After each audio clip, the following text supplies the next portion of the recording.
Okay, we're back.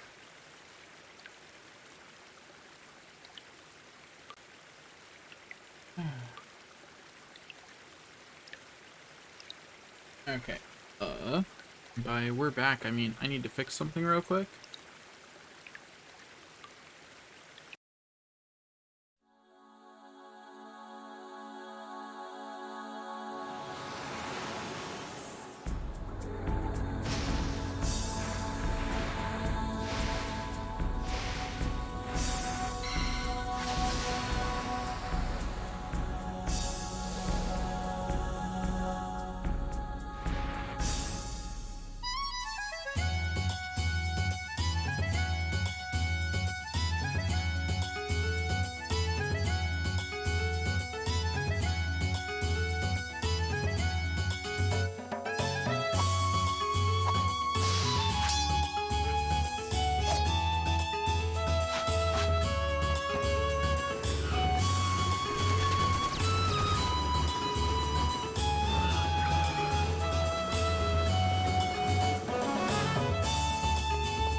Okay.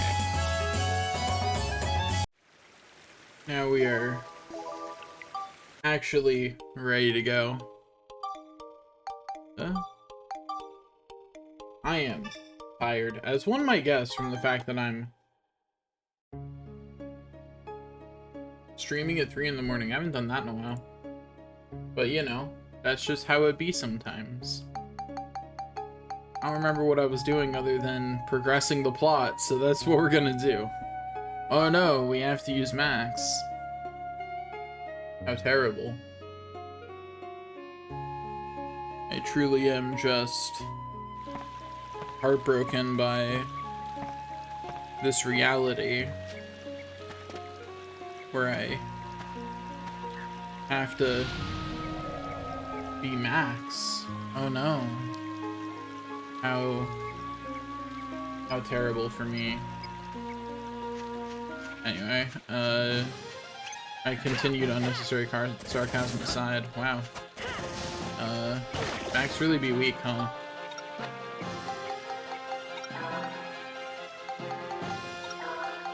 Being Max turning out to not be the best time, but it's okay because the ride pod's here to save the day.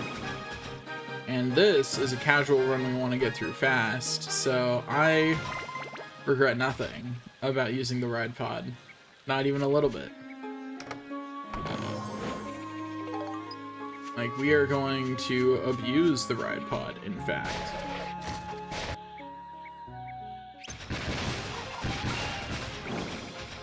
Also, I found out something very depressing. Oh, also, I'm silly. I forgot to actually fix the thing I wanted to fix, which wanted to do that. Okay, there we go. Now, I was fixing my face lighting up. That's what I realized was wrong and what I went to go fix, and I just forgot to fix it. Whoops. Anyway, so now my face lights up when I talk, as it should. There are a lot of streams where that doesn't happen because I simply forget to, because I have to be connected to Discord for it to do that, right? If I don't connect to Discord, it doesn't do anything. So I have to remember to do that. Now, here's a good question. Is streaming at the 3 in the morning good for my channel? I don't have an answer, but I can't sleep, and I've already done everything else productive that I really can. Like, I applied for a bunch of jobs. I've done all of the cleaning and other household productivity tasks that I realistically can right now. So, you know, I don't have anything else to do other than stream. So we're gonna hope that streaming is in fact good for my channel today. If it's not, that's a little bit of a bummer. Yeah. I don't know what I'm talking about, to be perfectly honest with you. But when do I ever, really? I feel like that's more of a constant vibe with me, that I have no idea what's going on or what I'm talking about. Like, I definitely feel like that's more of just a constant vibe, you know? Like, that's just more of a normal state of being for me.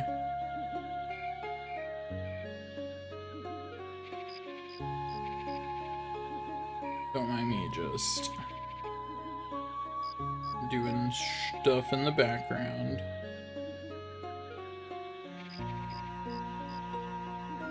Like plugging my phone in, so that way it doesn't die. Let's say this at 30% power.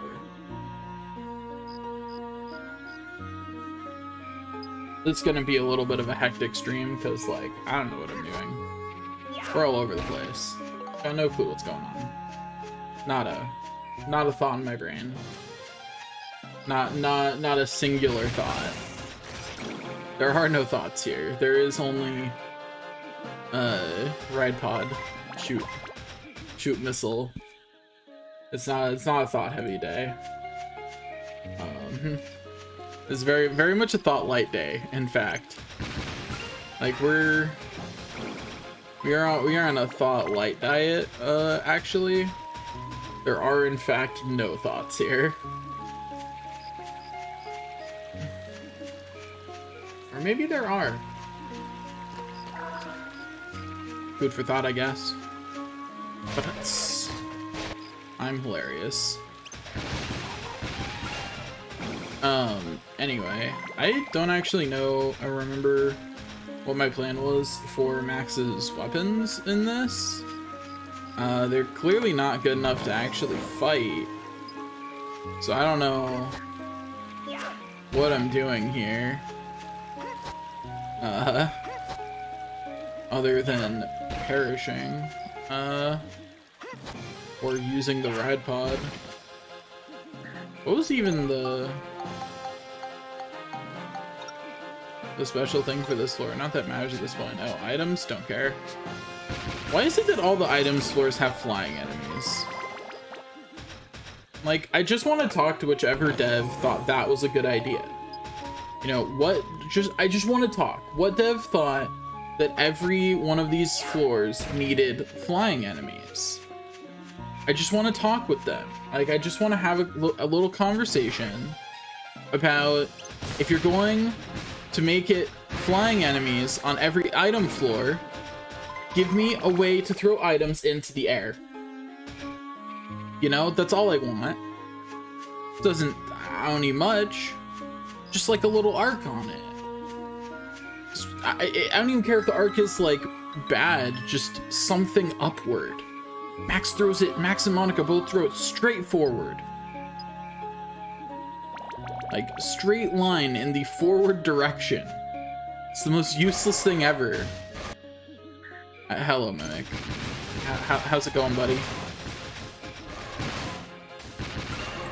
I was mashing X that whole time I walked up to it, and my gun just decided not to fire again. I honestly don't know what that was about, but whatever. It's fine. Didn't need that to happen anyway.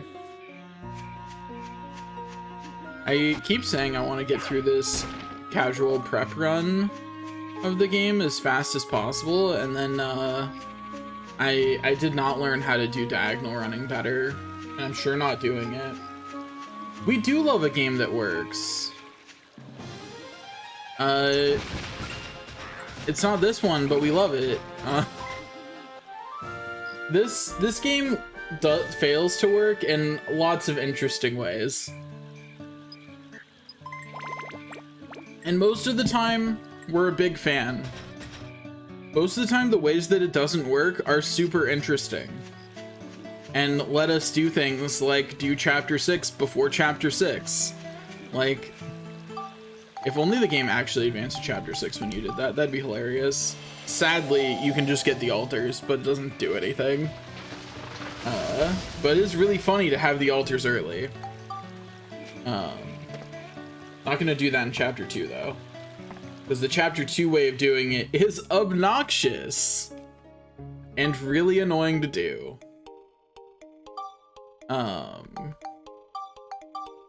Because the Chapter 2 way of doing it, if you aren't aware of the glitch, you can get past the star door here. Oh, attack and defeat all enemies using only the Ripod, say less. I medal that for doing what I would want to do anyway. This is great. But the way you have to do this if you want to get past the star door in Chapter 2 is you need an angel or devil coin that's close enough to the wall. One second, I need this Gumo to be low health. That enough? Okay. You're upset, but are you going to yell? I can't hit you again with the ride pod. I really need you to yell at this health point, Gumo. Please. Just give me the scoop, man. It must not be low enough. That's obnoxious. Let's see. Can I hit it with a cannonball arm and not kill it? That's the real question. Yes. Give me the scoop. It does not want to give me the scoop. It just wants to charge. You know what? Fine. Another Gumo will give me the scoop. Yeah, I think playing this with an invention guide is fun. I will say the invention fact is a little wrong, and I think that's funny.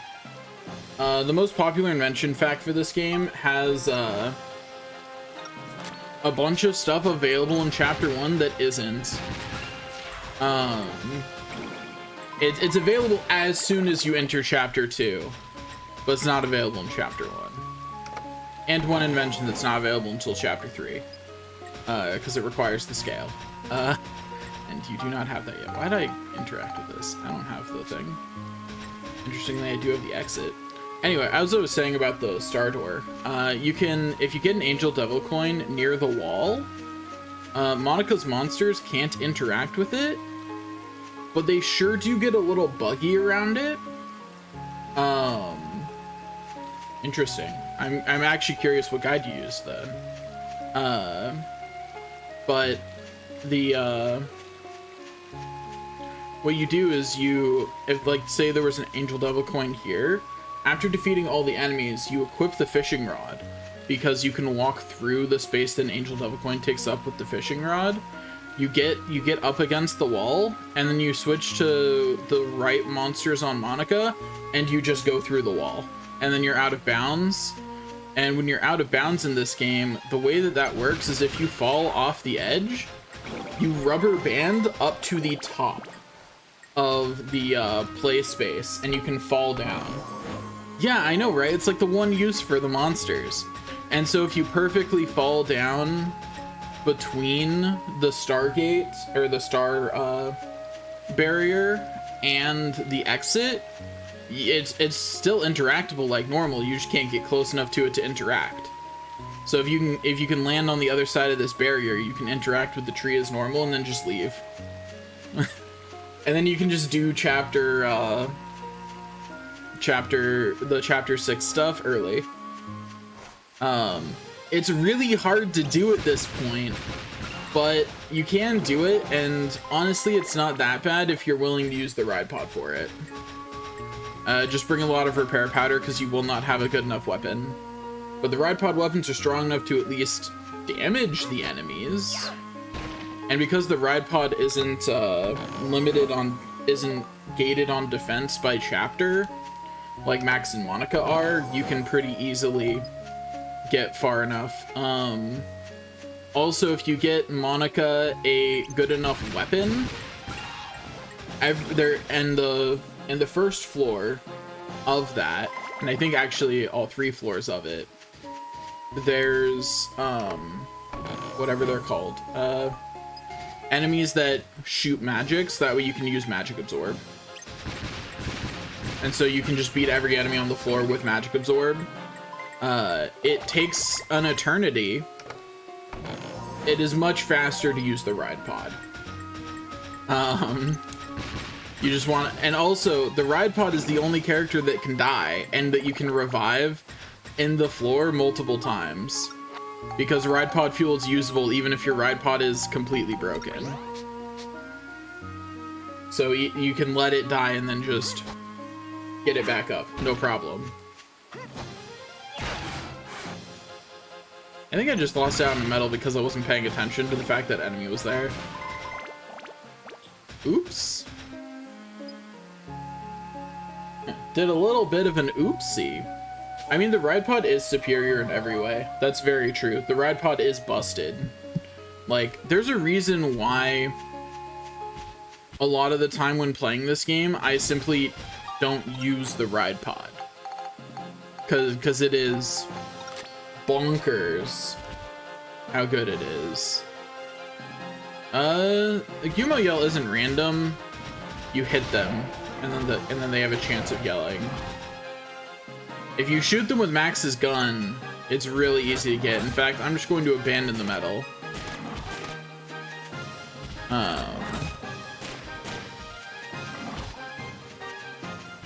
But yeah, it's not completely random. There is an element of randomness to it, but it's not completely random. I really didn't think it would come around that. Ow.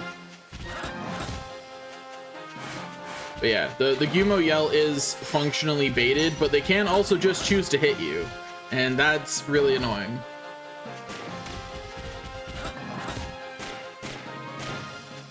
Please. Do it. Do it, Gumo. You jerk. I hate this.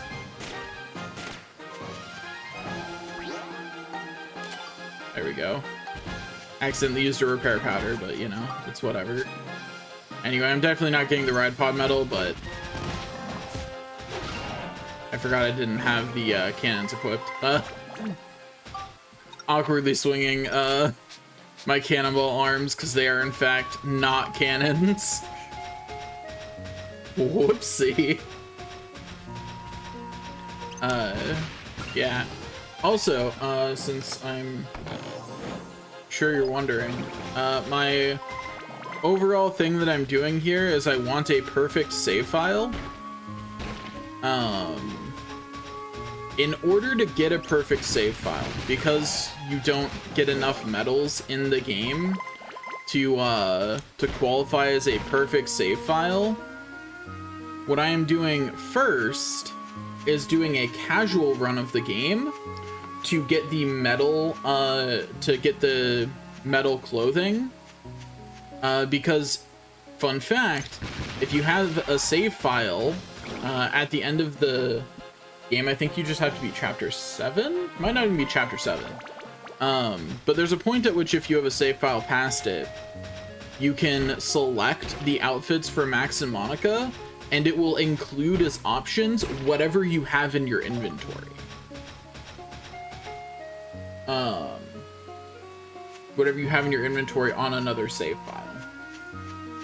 And that will that lets you start the game with the metal outfits without spending medals on them, which means that you've effectively increased the number of medals in the game. Although obviously you can only increase it by 1 outfit's worth per character, which I feel like that's one of those things that I'm like, as a person doing a ridiculous perfect save file challenge, I'm like, I'm glad this exists, but I am so confused as to why it does. Like, this isn't a game that they expect you to play more than once. That's a really weird feature to include. Like that, and it's so random. The game, I don't think the game ever tells you that you can do that. It's just if you hit new game, you can. Like, it's just if you hit new game, you can use data from your other save files. And the game doesn't tell you that. Oh, it's definitely intentional. Because it has to pull from, it has to actively look at other save files, and it lets you pick for Monica too. Like somebody spent some time building that. I just don't know why. Like, I just look at it and I'm just confused. It's like, why did someone do this? Like, what? I'm just so confused as to why someone bothered to build it at all. Like, it's such a weird thing to build into the game. I mean, probably. They were probably planning on adding more New Game Plus stuff into the game, and then just didn't. You know? And considering the way that like Dark Cloud 1's extra dungeon works, that wouldn't be surprising at all. I don't know. I just know it is in this version because I used it before on a save file that is on my PS4, and I don't feel like digging it out.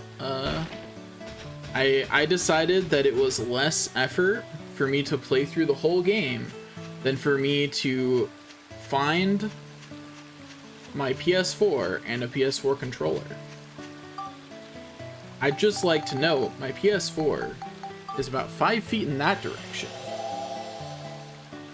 And I don't know where the controller is, but this was probably not the right choice time-wise, but it was the more fun one.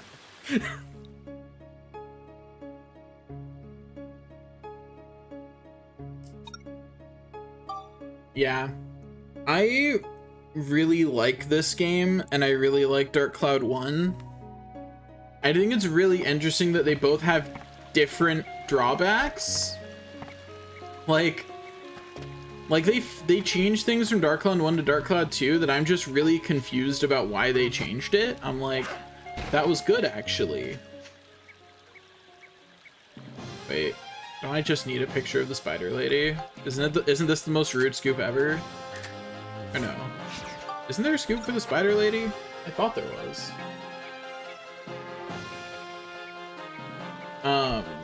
Yeah, so I think the big way that, also don't mind me just looking up the photography guide. I thought Grotesque Spider Lady was one, but is it not just a picture of her? Do I have to actually work?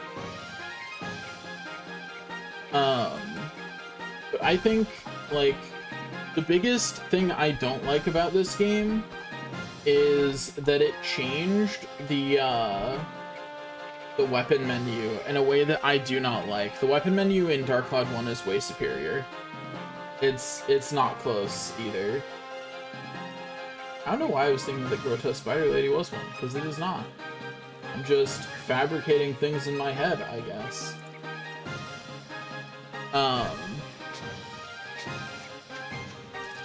Is there...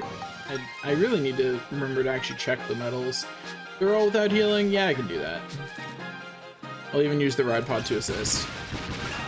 Because I definitely wasn't going to just shoot things with the ride pod anyway. Yeah, where you just have to take a picture of the trees before they do anything. Which, I already got that one.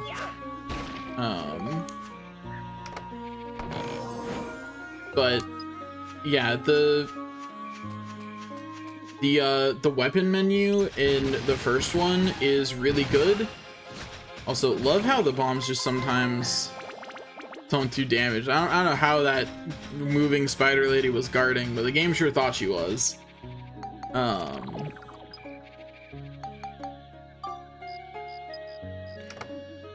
don't like it being streamlined because it doesn't feel streamlined, if that makes sense. It feels confusing. it is something that I remember distinctly as in my first time playing the game. I was confused my first time playing through the game. The weapon system in this game is confusing, and a large contributing factor is that it's just rolled into your inventory. Like, that is a large contributing factor for why it feels as confusing as it does. Thought I saw a rock over there, but no, okay. Don't mind me, just avoiding taking poison damage by riding in the ride pod instead. Although, you know what? I can just eat the poison damage, actually. Who cares? I will go shoot this fox, though. But yeah, I don't like the way that it's streamlined. The clarity is bad on how it works in this game. It is, in fact, one of the main things about this game that I think it really, truly doesn't explain very well. Compared to the first game, where everything about the menu just felt really good, it all made sense, it looked really cool. In this game, my weapons just kind of get stronger, and it doesn't feel nearly as cool as it did in Dark Cloud 1, and it needs to feel cool, because it's the only way that you get stronger in this game. That's actually something that I would say is just generally true about this game. I don't think you necessarily have to level them manually. I just think that there's more that could be done to make that feel impactful. Like, I'm not saying that... I don't think the Dark Cloud 1 menu was the best answer. I just think this is a worse one. Does that make sense? Like, I think there are ways to improve over Dark Cloud 1. And I think having leveling happen without you having to do it manually is one of the ways that they did improve it.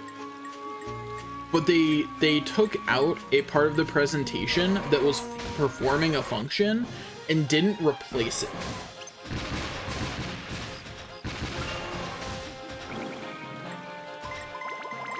I have been told to play Rogue Galaxy. I have not gotten around to it. I own it, I just haven't played it. One day.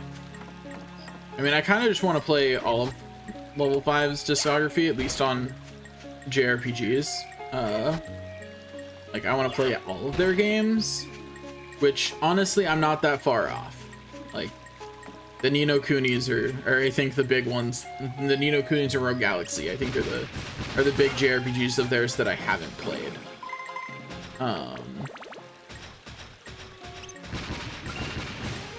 Yeah, I've heard that it's almost Dark Cloud 3.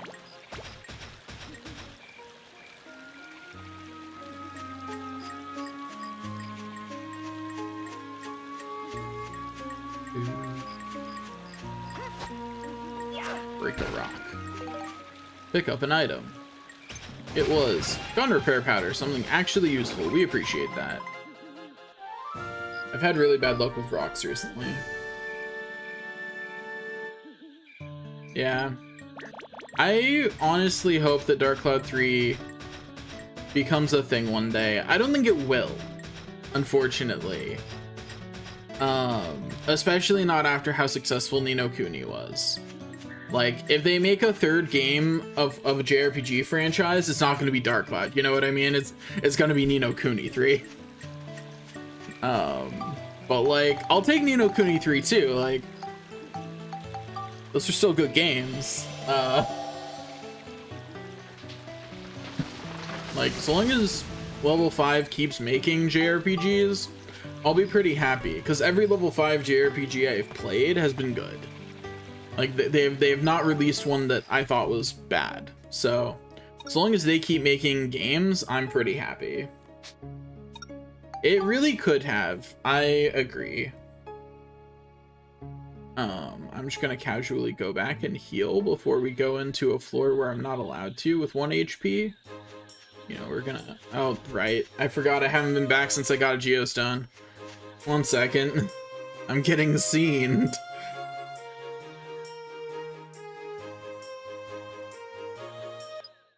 Leave me alone. Actually, do give me the stuff, then leave me alone.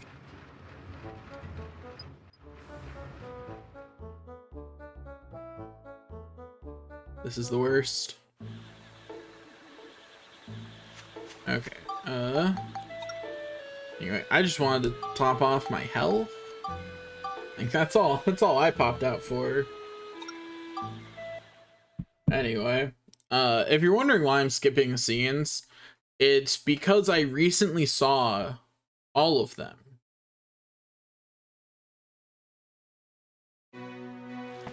That always makes me nervous, that long load in sometimes on floors. Makes me nervous every time. Every time I wonder if my game has crashed.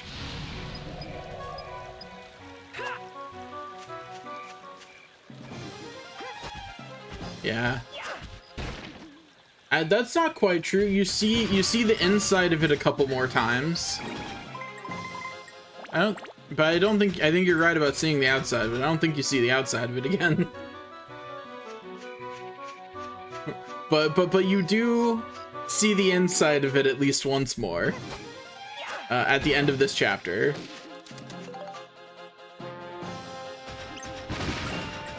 Because I believe that's where they read Holly's letter. What do you mean not allowed to refuel? Oh, I see.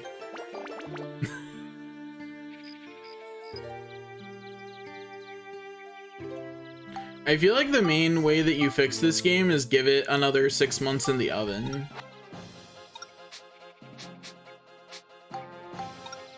That's interesting.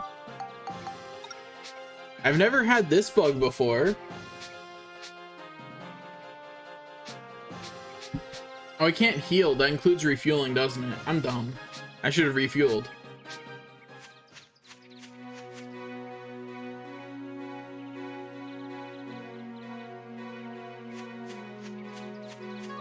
I mean, I feel like the reason you have to enter the train has a lot to do with loading screens.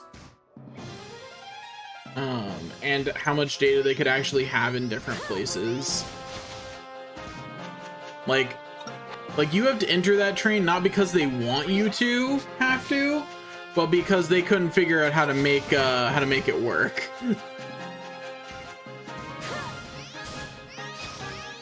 Okay, so this isn't going anywhere fast. Max, how much damage did your gun do? Well, all right then. I may have been relying a little too much on the ride pod, and my hubris at surely never losing with the ride pod may be coming back to bite me. But it's okay, because I have a sword.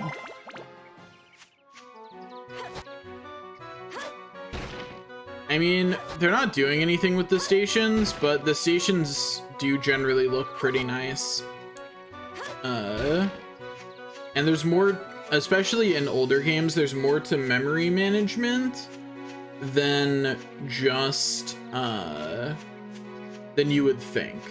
There might be a concrete reason why he needs to be in the same area as the other shops. It's probably some weird memory management thing.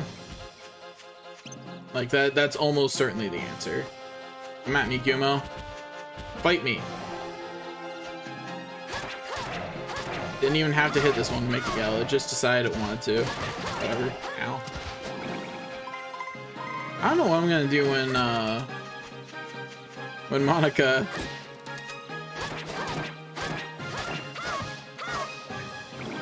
yeah.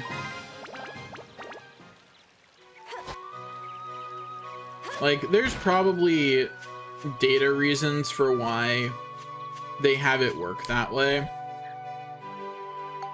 Just don't be poisoned. That's fine. I can heal my weapons. Honestly, I probably shouldn't have even risked opening the chest. That was probably a bad decision, if we're being honest. But since when do I make good decisions?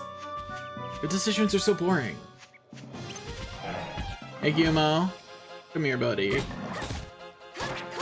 I've got to stab you repeatedly. I don't feel bad. How are we doing on the Gladius? One more plus and I'll call it, good enough. Monica's getting a half-assed weapon, so that way Milan is happy. And it'll be good enough until I decide to actually make Monica a good weapon.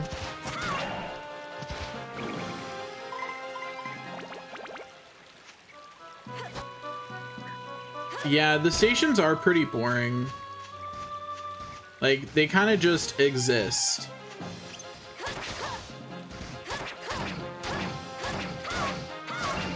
Easy. One thing I do really like about this game, though, is that they have, Fountain still heals me, right? Even if healing is sealed? I think it does. I don't remember.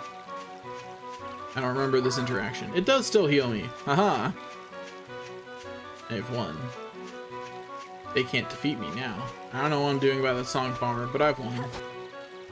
I think I might actually pull some items out for the Sonic Bomber.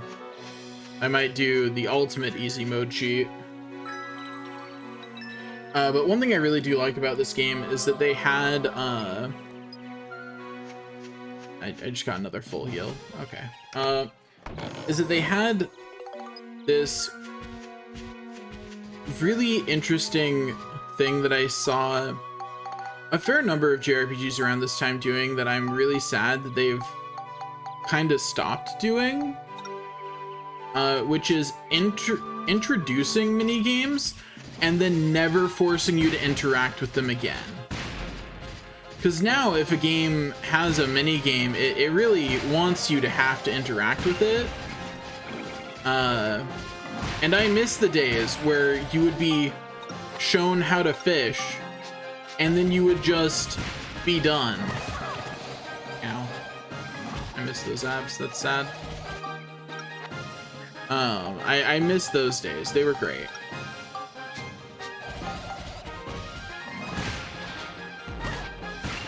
Ow. But that's something I really miss about this era of gaming. Is all the times that you just be like, here's a mini game. Come back and play it more if you want. That's such a great vibe. And it's largely abandoned now. I don't have a key. Hey Max, would you mind taking one for the team?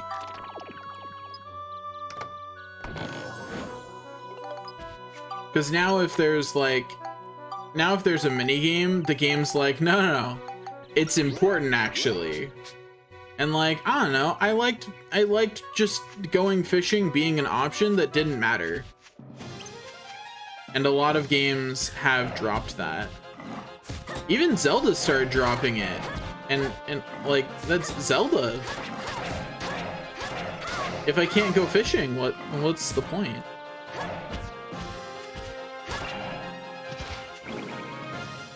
I actually don't specifically like fishing minigames, although I do really like Dark Cloud 2's fishing minigame. It's great, but I don't have any particular attachment to fishing minigames in general.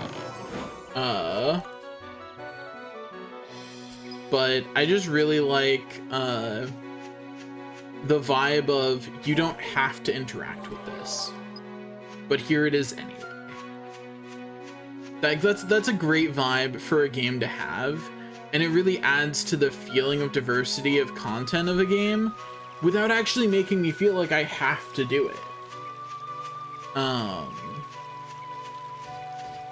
Like, one of the things that I really love is that there's not really very many unique benefits to doing that in this game. Most of the benefits in this game are things that are for fishing, are things that you could get other ways. Even the nicer upgrades from Sphida are all obtainable in some other way. Nothing unique is locked behind the minigames in this game. Ow. That's not great. Yeah, and even the character you have to befriend, do you have to? I don't think he's ever required. Or is he required for the third area? Or not third, fourth chapter. I know he's not for chapters 2 and 3 because I've done those more recently. This isn't the best situation I could be in. What's the status of this? 12 attack? I think I have more than that. Yeah, I have 13. So like this could certainly be better.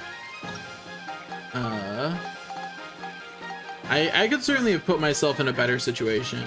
And I think all this started because I forgot to refuel the ride pod.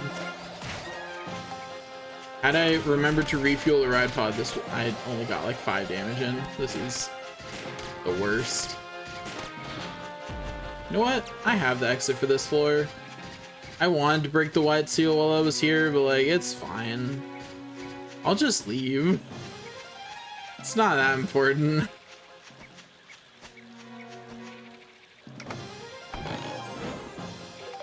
Like, I'm pretty sure I have the exit key already. I don't need to expend more resources here. I cannot believe I forgot that the healing seal also affects refueling the ride pod. That is a silly thing to forget.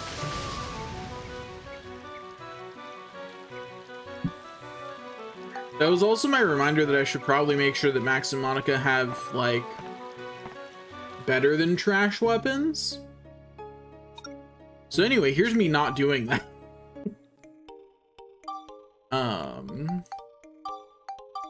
Monica will get a better weapon. Max is just gonna learn not to let the ride pod die. That's what Max is gonna do.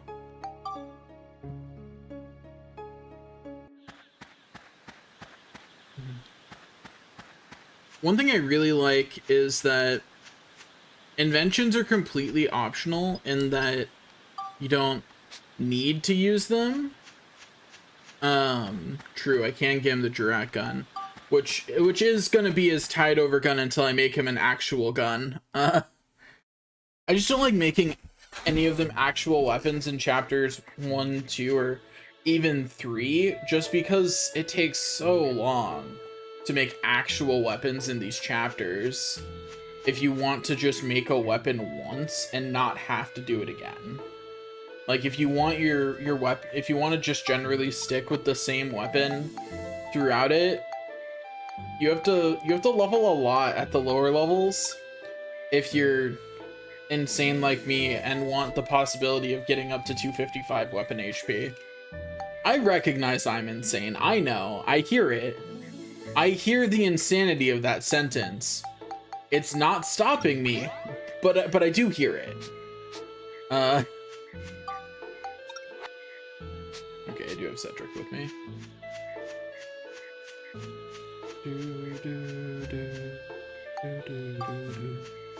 If I really wanted, I can get Monica a really good sword. Once I've unlocked Sphida.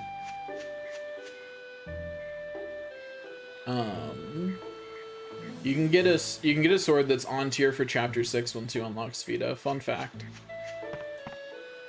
I don't think I've gotten the 2 ideas that are in here, so let me go do that. So that way I don't forget. There we go. I think that's all that I need in here, right? Yeah. Look, Sphida's not that bad. It is a perfectly fine mini game. And that's not just the nostalgia talking, I promise. I don't promise, actually. I'm not gonna lie to you like that.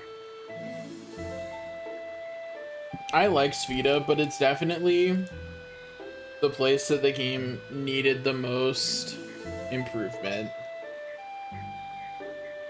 Because Sphida's a really cool concept, but yeah, the dungeons were very much not built with the idea of Sphida as a thing that was ever going to happen.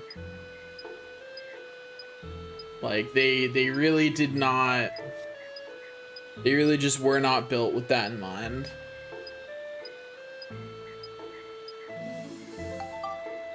Like, that is very true. Oh, right, I just don't have anything. One downside of going through the game as fast as you can is you end up with no materials because you didn't do the floor any extra times. Why are you seeing me? I don't care. Leave me alone, Monica. I'm busy. I've got stuff to do. Like, take pictures of fruit. It's important.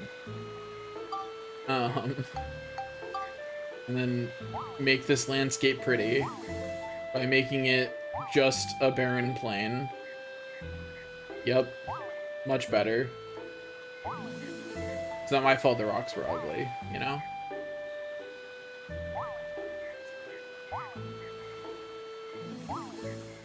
Mostly I just want to break them down for materials, because, materials? What materials? I don't have any. I always forget that you don't press X and then select how many you want. It's... You toggle it there. That will always feel unnatural to me. I don't think it's necessarily a bad menu thing, but it goes against all the menuing I've done in every other JRPG in my life. And so it feels awkward. All hail Sindane Station, the station I always go to. Anytime I need the train, I always go to Sindane. Ironically, it's worst in Chapter 2 because you don't start at the train. Because you're traveling from another section of Sindane. Anyway, hi Kondo. Money can solve my problems. I agree. So I definitely need some hay. I also need to sell my extra classic gun for cash. And sell my extra dryer gun for cash. And sell my extra armband for cash, because I am poor. Something probably should have done some things. That Nonki is big enough for me to recruit the guys, so I actually want to keep that.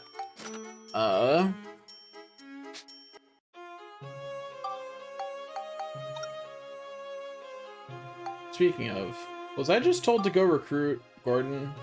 I think I was, so I'm gonna go do that real quick. And by recruit Gordon, I mean it's time to recruit people. In general, we're getting everyone. Moon.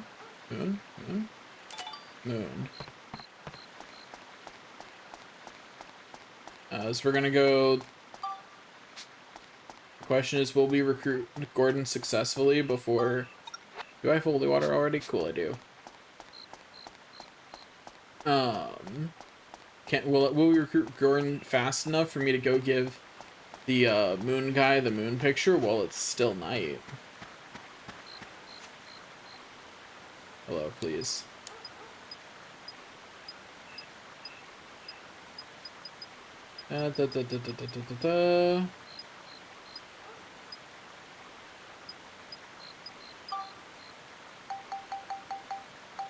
Here you go, buddy. Here's some holy water. I think it's really funny that you can recruit most characters in Chapter 2.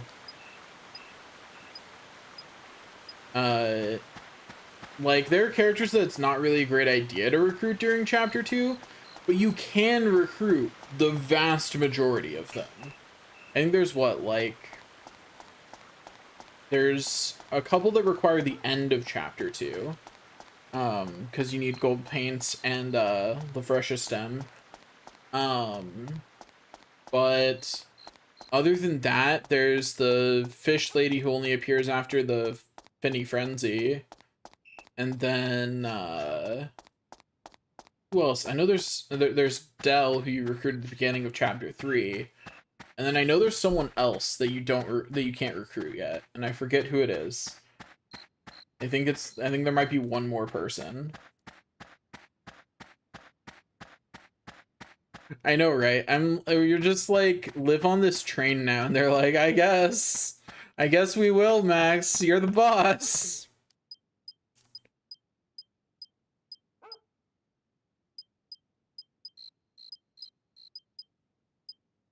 Anyway, thanks, Rufio. Let's go get Mr. Fisherman. I already have the Nonky in my inventory because I did it while I had infinite bait.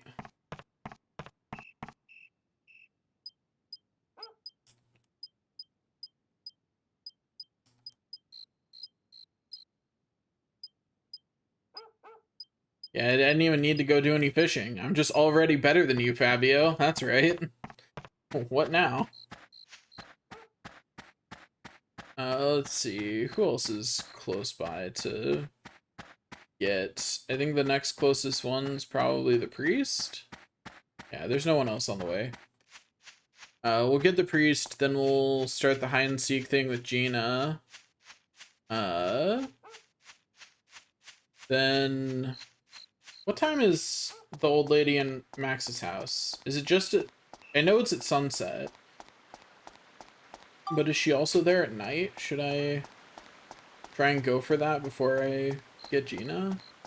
I don't remember what times she's there. Do I have all the things for Adele? Hopefully. It's gonna be real annoying if I don't. Wait, can I? Yeah, I can just interact with this before I even talk to him. Does he turn it all back on though? I mean, either way, that's content, right? Either you can in fact do it before him, or before he even asks you to, or I'm about to get bamboozled as he turns it all back on. Be my friend.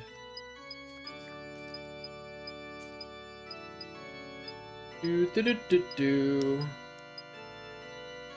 Be my friend. Cool. You can just do it. Donnie can be recruited in chapter 2. You're gonna be poor. And like you have to save up a lot of money. But Donnie and Claire are both end of chapter 2. You do not have to advance to chapter 3 to recruit them if you don't want to. You have to do some annoying stuff to make that happen, but you don't. Yeah. Yeah. You're correct that I cannot recruit them right now. I can just start their quest. I have to do more Giorama before they are options. I hate that this is unskippable. He talks for so long. I get it. You want to make your own wife. Yeah.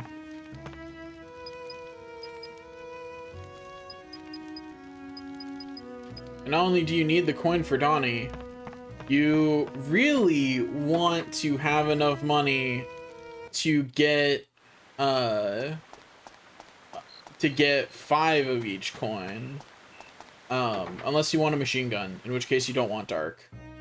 But if you don't want a machine gun, then you want 5 of each coin.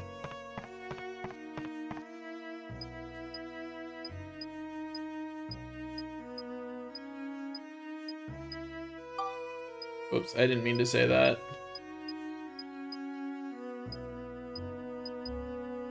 Thankfully, she doesn't have the memory of a real-life goldfish. She has the memory of a proverbial goldfish. But yeah, to recruit Donnie, you actually want to spend, it's 1,500 gilda per coin. So you want 5 of each, which means that you want 15,000 gilda to recruit Donnie. Because I don't think, I mean, I guess it depends. If you're going a path that gets any of their weapons, those things, then you don't need to do that, but I tend to not worry about that and just get 5 of each coin anyway.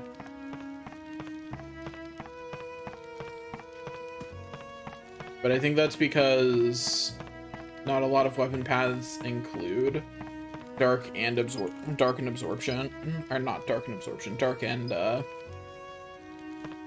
sturdy. whatever it's called in this game. Durable? Is that the name of it?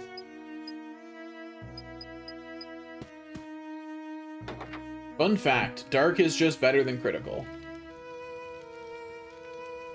Except on machine guns. On machine guns, it is noticeably worse. Because it's per hit. You will die very fast if you use Dark on a machine gun. But otherwise, Dark is just better than Critical. With the caveat, so long as you have Absorption too. Like, if Absorption wasn't in the game, there would be a good argument.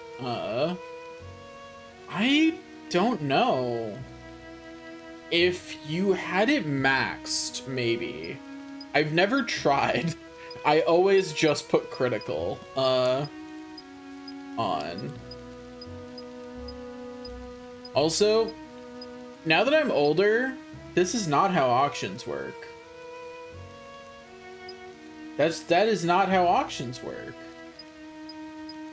Yeah, he keeps saying the price is going up, and then when you give him the money, he says that he bid so much on the auction that actually the price went down, and that's just not how any type of auction I'm aware of works. I'm not aware of any type of auction that functions like that. Not a single one. Like, what happened to the guy who was willing to bid 1,600? He was already planning on it.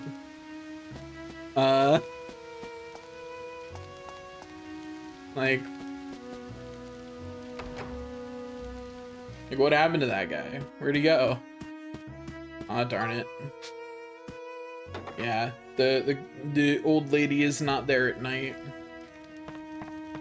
Do I have a chestnut? I have not naturally picked up a chestnut yet. This is pain. I hate when my luck is bad about that. Ugh, whatever. I do have a carrot, that is true.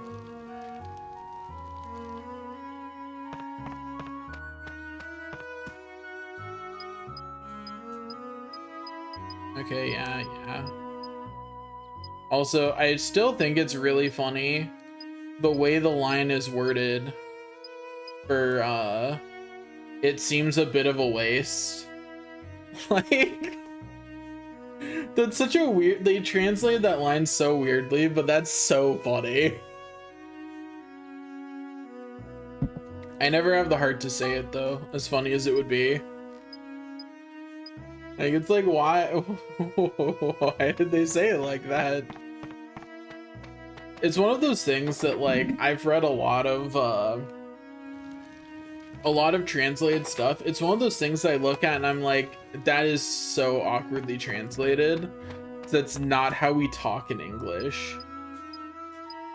We would say seems like a waste, I think. I mean, to be fair, I'm already wearing the clothes she would make. So, because she makes you the green outfit if you don't already have it, and if you have it, she makes you the denim overalls. At least that's always been my assumption. Maybe she also makes you the denim overalls if you have the red outfit on, but I would never wear the red outfit, so, you know. I've literally never worn the red outfit. Which is sad, because the vest on the red outfit, kind of nice. It's not a bad color. Oh, hi, the old lady is here. Well, yeah, but I'm saying that, like, she doesn't give you the red outfit. She gives you between denim and green. I just don't know which one she prioritizes, denim or green, because I never wear red anyway.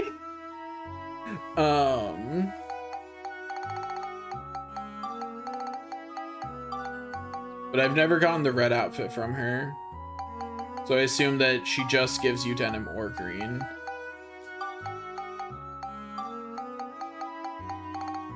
Also, this is simultaneously the funniest and the most obnoxious of these. I can only imagine the tension in 100% speedrun to not do what I just did and make a mistake while typing this.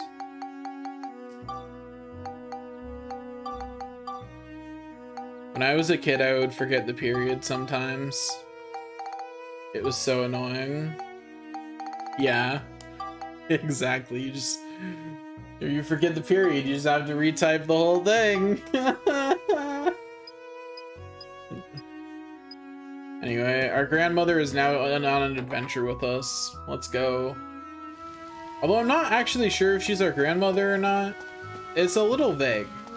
Like, it calls her Granny Rosa, but it's a little vague about if that actually means that she's our grandmother, or if she's just like a grandmother and we're calling her Granny.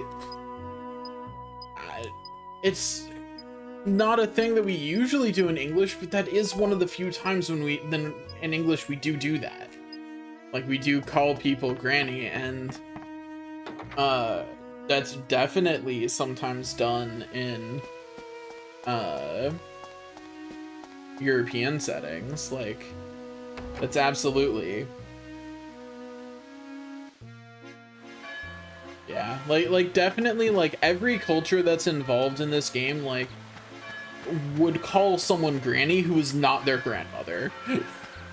Like, it's being translated into English. This is supposed to be like Italy, I think. And in Japanese, they would absolutely call her Granny. The only reason I even think she might be related is because she is in your house, you know? That's the only reason I even think she might be. Is because she do just be hanging out in your house. I've read somewhere in Italy, but I don't know how true that is. You know? That's just what I've heard. I've never verified this information. Okay, Blinkhorn.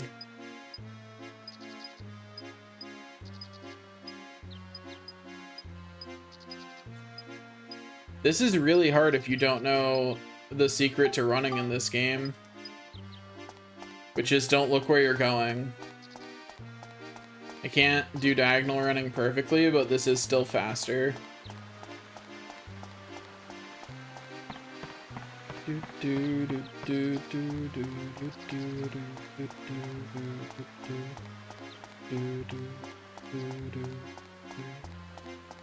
I still think it's really funny that diagonal running is faster than just running in a straight line. That will never not be funny when there's weird game hijinks like that. I'm actually kind of sad that games have largely removed things like that. And I really like it when games have silly tech like that. Like, the fact that not looking where I'm going makes me faster, that's hilarious. Why would you remove that?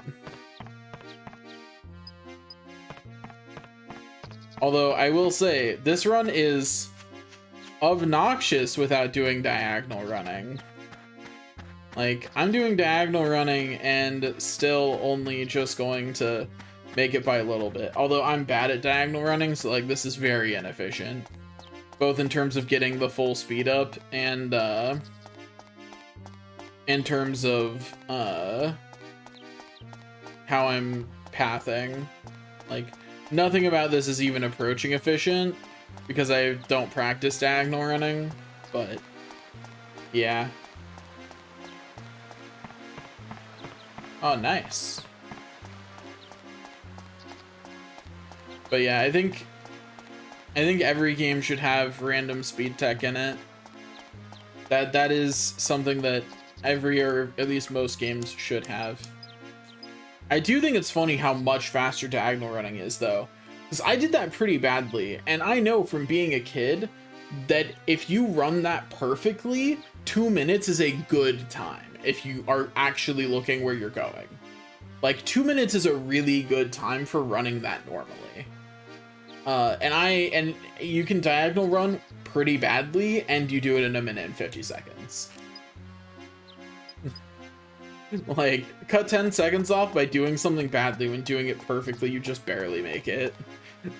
If you run it the quote-unquote intended way. I'll duck down and get Donnie real quick.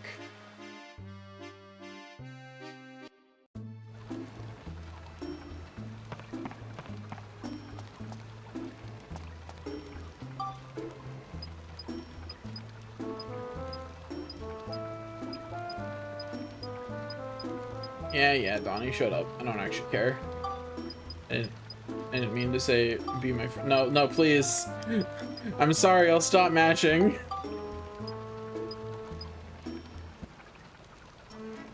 I just wanted my helmet.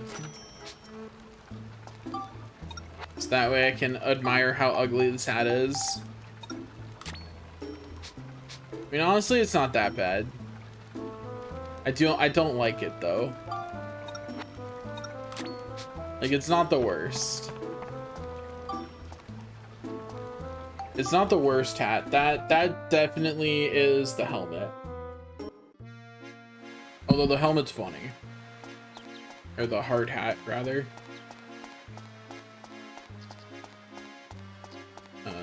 Okay, so now we will go to need, recruit need. Am I forgetting anyone that I can get right now? I think that's everybody.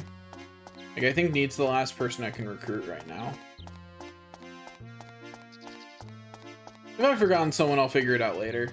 Oh, I forgot to talk to Max's dad while I was in his house to start his quest. Oops. Oh well. It's not like it really matters. I don't have a gun yet, so it's whatever.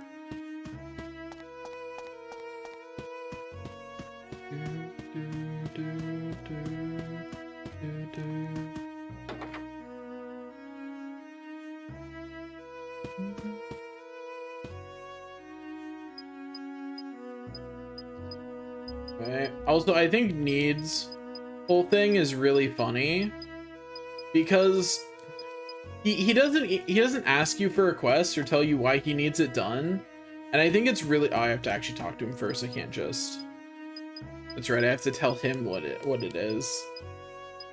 I think it's really funny that he's just over here like I don't like the ambiguity on that one.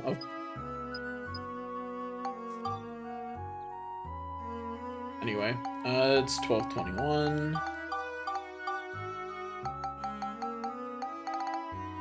Oops. I do think it's really funny that he's already set to go with you. Like he's planning to. He's just bad at it. Like I do love how he's just like, yep, now I can get my important documents out. Oh, thank you. What important documents? Documents will help Vice Mayor Morton do my job while I'm away, of course. Oh, I forgot Bread Lady. That's who I still need to do. Anyway, I just think it's really funny that Need would have joined your party of his own volition if he was good at life. But Need is not good at life. And not even because a kid asked. He was already going to.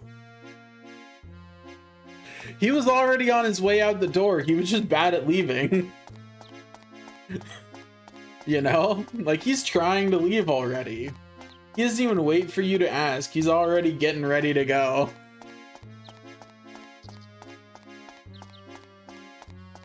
I mean, I don't think Cedric would smash his skull in.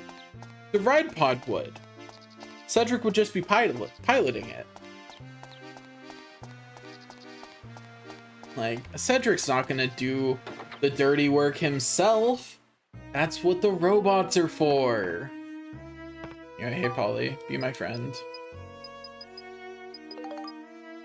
Also, just so you know, on a perfect save file, we don't use the crunchy loaves.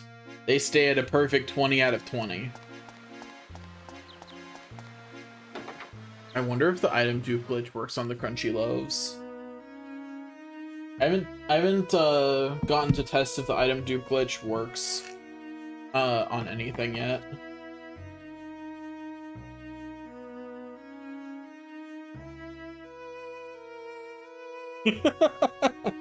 Also, yeah, the flying terrain transformation machine is not great.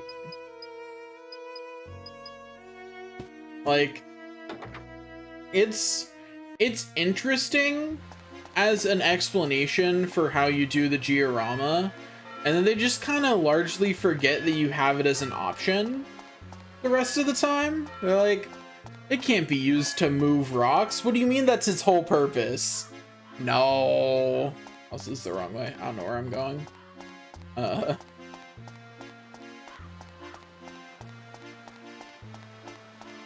think it's really funny to imagine Cedric as effectively the mob boss of the town. I don't think that's true. I just think it's a funny headcanon. You know what I mean? Like, it would be funny if true. And Max just doesn't know about it. Like, Max is just too innocent to realize that he's working for a mob boss. And because Cedric has a legitimate repair shop business, that is clearly what funds all of his work on the ride pod and other fighting robots. Like, the repair business, not at all a front, exactly. Like, it's a viable repair shop. That's why he's able to train Max there. Gosh, I don't know where I'm going. I got too distracted by talking. Got distracted by thinking of Cedric as a mob boss. GPS malfunctioned. So true. It's right next to the police station. He's constantly being surveilled by a policeman. I want to buy the monster notes. This is a bad decision. I'm gonna do it anyway. I'm gonna regret that in a minute when I'm too poor to buy things, but I got the unique items out of the shop. Don't need to enter that room again. So, perfectly an improvement. I will say that the sheriff does literally overlook Cedric's shop during the day explicitly before you recruit him. Like he is explicitly just chilling right here watching Cedric's shop. He's literally under police surveillance. Cedric might actually be a mob boss. I still mostly just want to believe it because it's funny, but like, I don't know, it's looking a little more likely now. Be my friend. Oh, that's right. I have to be my friend as Monica.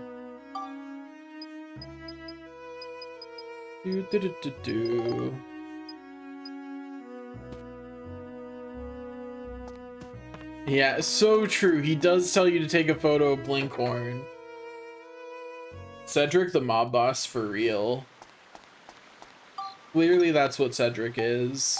You would never, there's no way he's not. Going to, if I want this to be a usable weapon until I actually make Monica a good weapon, I should not just, I should actually level it up to at least 5 at every stage. So I guess at this point I will go to Sindane and into the Rainbow Butterfly Wood.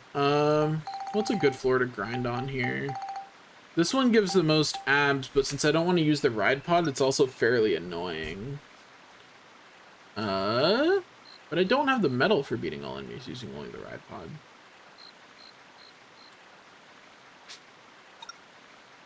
Sure.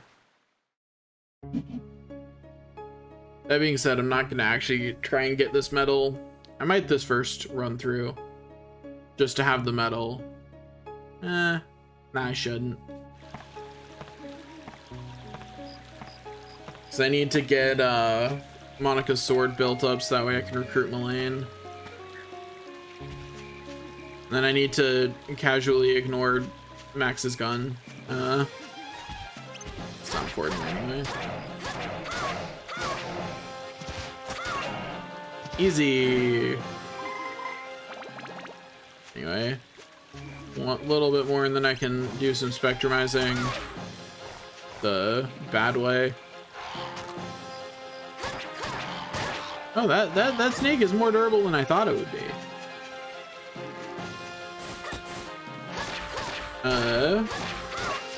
What's the need for a perfect save file?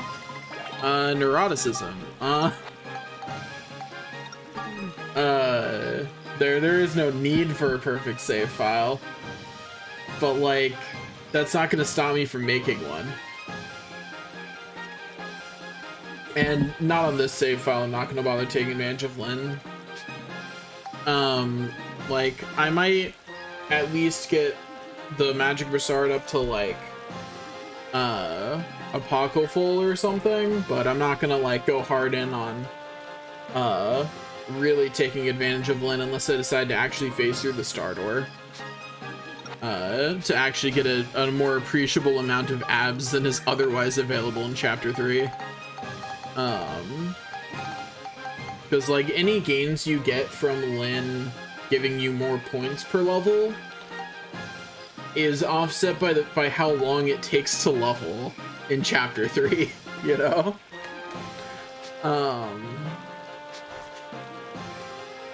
One second, I'm just going to do that real quick.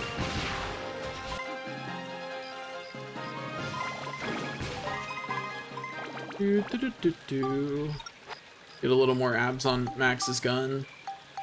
I just wanted that done so that way I wasn't in combat music while I did this. Okay, so Cyclone and Beast. I don't remember how much it needs of each of these, so we're just gonna do it in sets of 3 and call it good.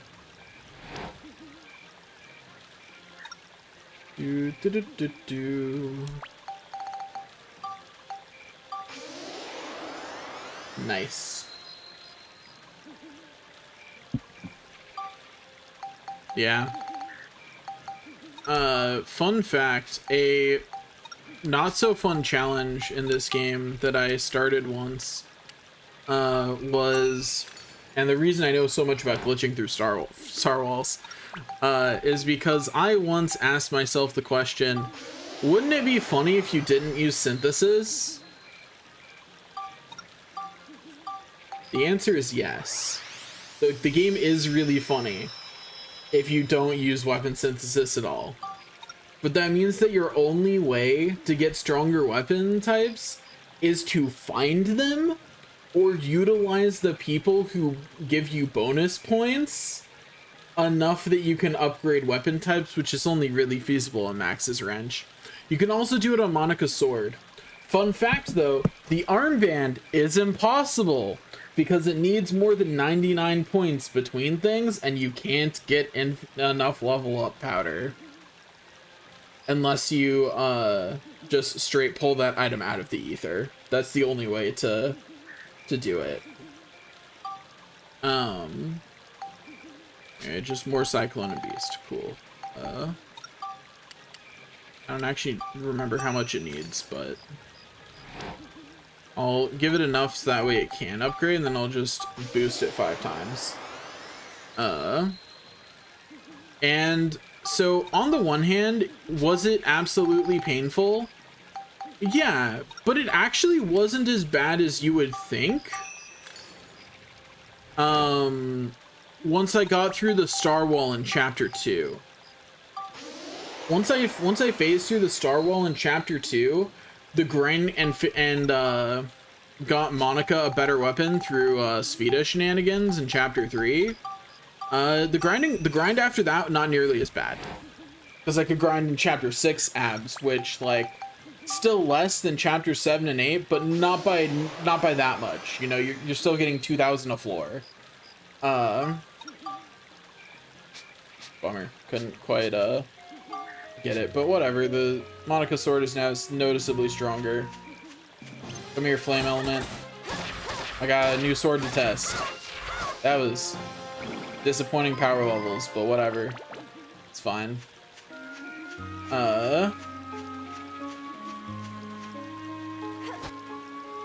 But yeah, it is a really interesting challenge.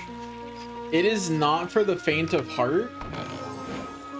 And I think if I do it again, I'm not going to insist on Monica having a functional armband.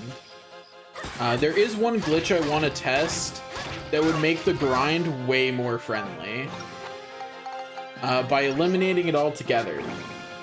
So, one of the more well-known glitches in this game is the lure glitch, right?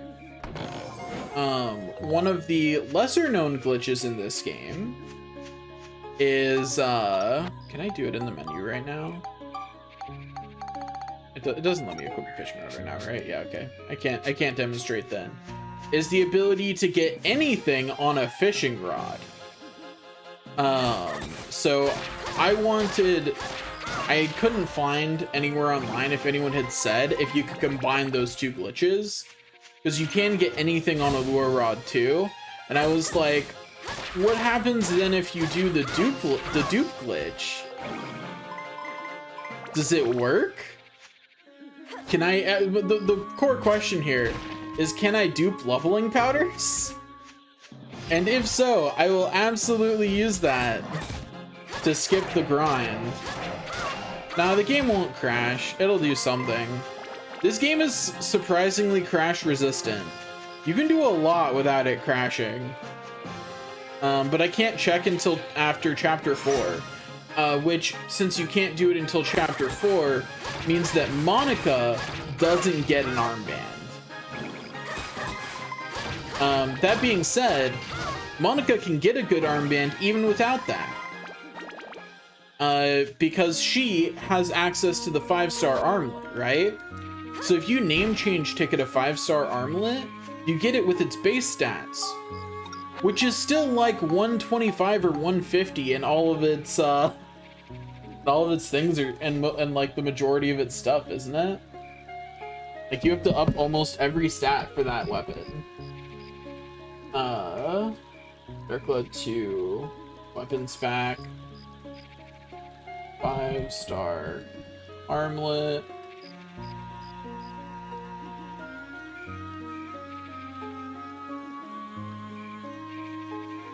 I am misremembering the name. 5-star armlet didn't pull it up. Oh, that's why I am on the wrong thing.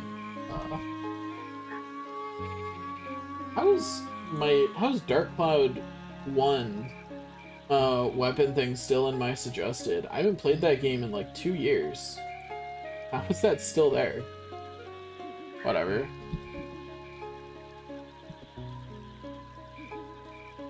So the base stats of a 5-star armlet are 150 attack, 100 of the elemental stats, and then 150 of the other 4. It does have an equivalent of the Broken Dagger glitch. I believe it's a little more complicated, and I don't know how to do it, but it does have an equivalent.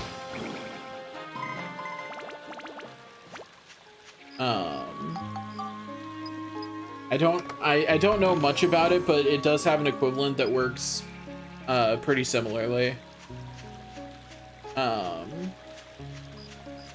But yeah, I think it's really funny that that the 5-star armlet just has such good base stats. So if I do that again, if I actually finish that challenge, which I stopped in chapter 3 because I realized that no matter how long I grinded for, I couldn't actually get a max tier armlet in chapter 3. Like, because when things hit level 99, you can't raise their level anymore. It doesn't matter what you do.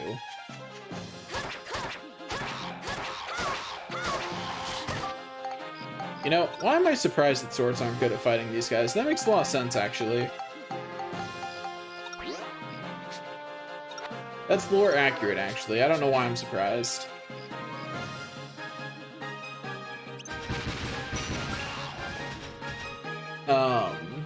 But yeah, there's a lot of really silly things in this game that you can do instead of synthesizing your weapons. If I did again, I'm not sure I would try to have good weapons at all. I think I would probably focus more on cheesing the game with bad weapons.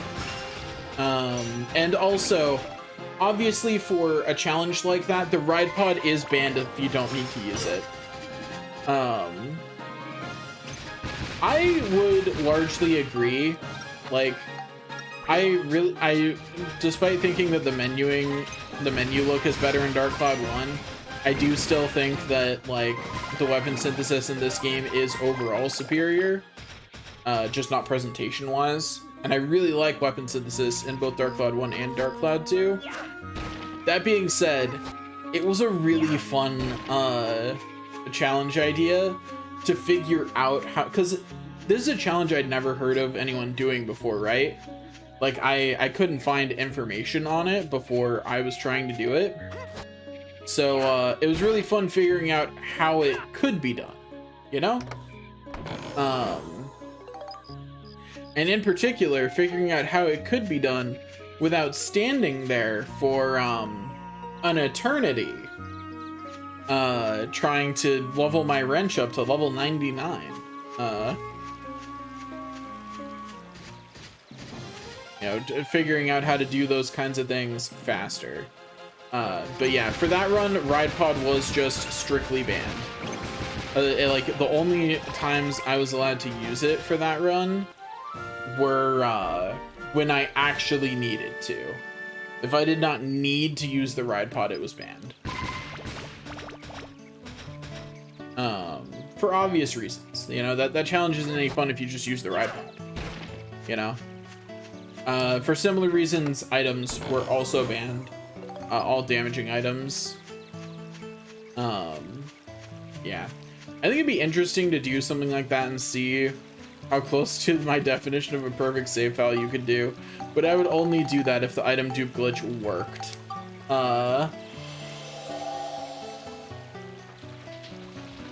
If you can't use equipping anything on a lure to use the lure dupe glitch on anything, then I would never try to perfect save file. Like, no, that's not worth it.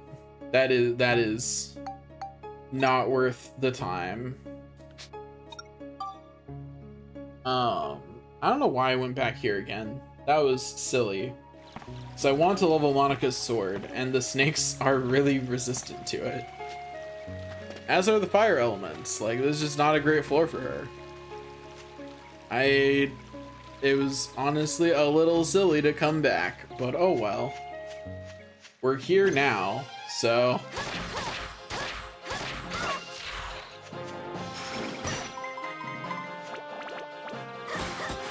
Fight me, Ice Elemental. And by fight me, I mean perish.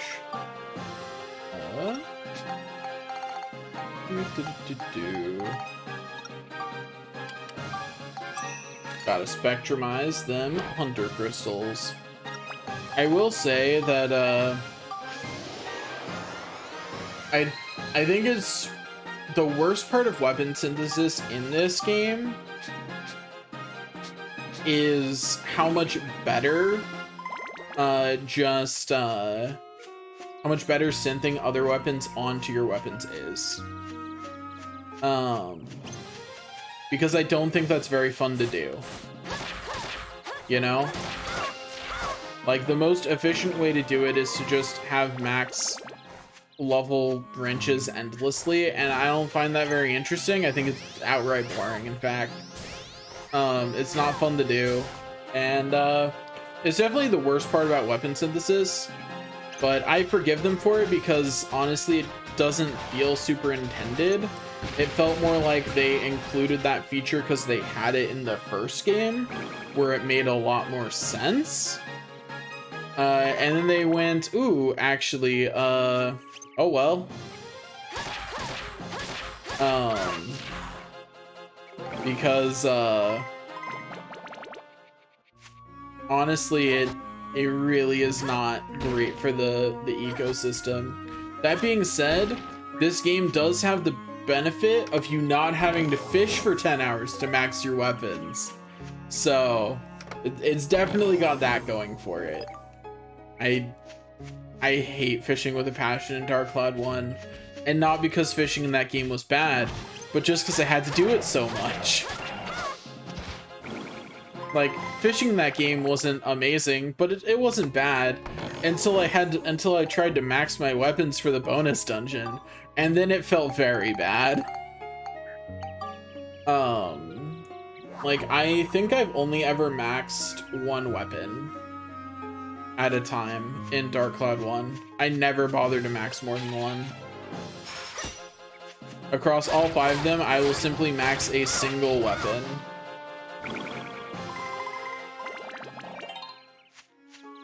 That's fair. Like, you can choose to grind.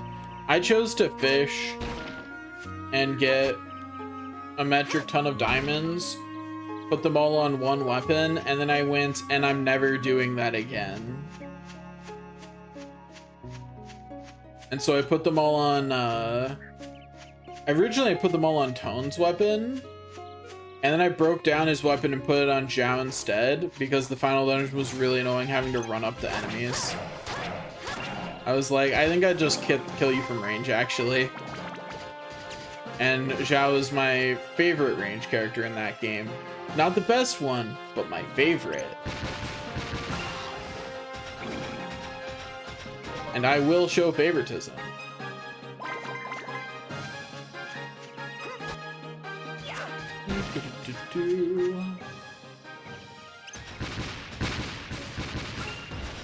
Just casually letting Max's weapons level up too. That being said, I think his gun may have leveled up enough. Cause like, I don't really care about it. Cause like, I'm gonna build up another classic gun from Fresh anyway, eventually. Which is definitely something I just decided on a whim right now. So, you know, we'll just do this real quick. Like, it's fine. It's fine.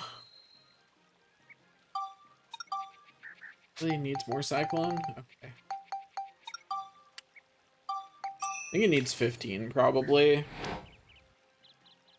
Or more accurately, 14, because of the way building up works, but, like, I'm dealing with multiples of 3 here, so it's getting 15. Anyway, now it's a trumpet gun. Wahoo. I love how ridiculous some of the guns are, because, like, why? Why is that a trumpet gun? Like, I like it, but why?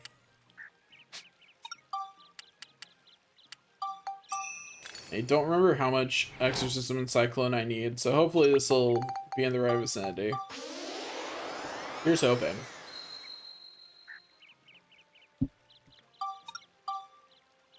Cool. It was. Now Cyclone. Yeah, since I'm just gonna have Jirax's gun as his, temporary gun for a while, like, it's all good. Cool, just needs attack now, so it just needs levels. Ride Pod, take out the next one. Easy game, easy life.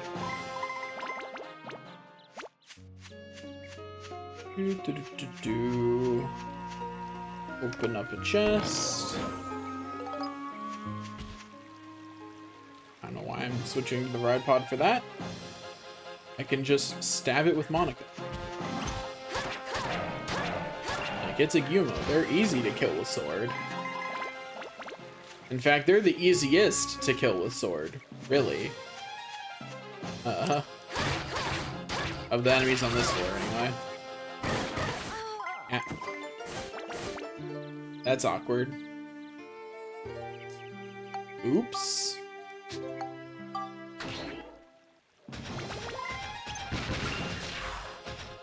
I did a little oopsie. In my defense, I'm very sleep deprived, which is why I'm up still.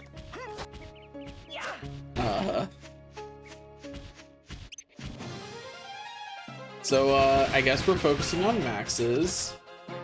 I do think it's really funny that that attack that got me on Monica, that is the strongest attack in the game. It's not close.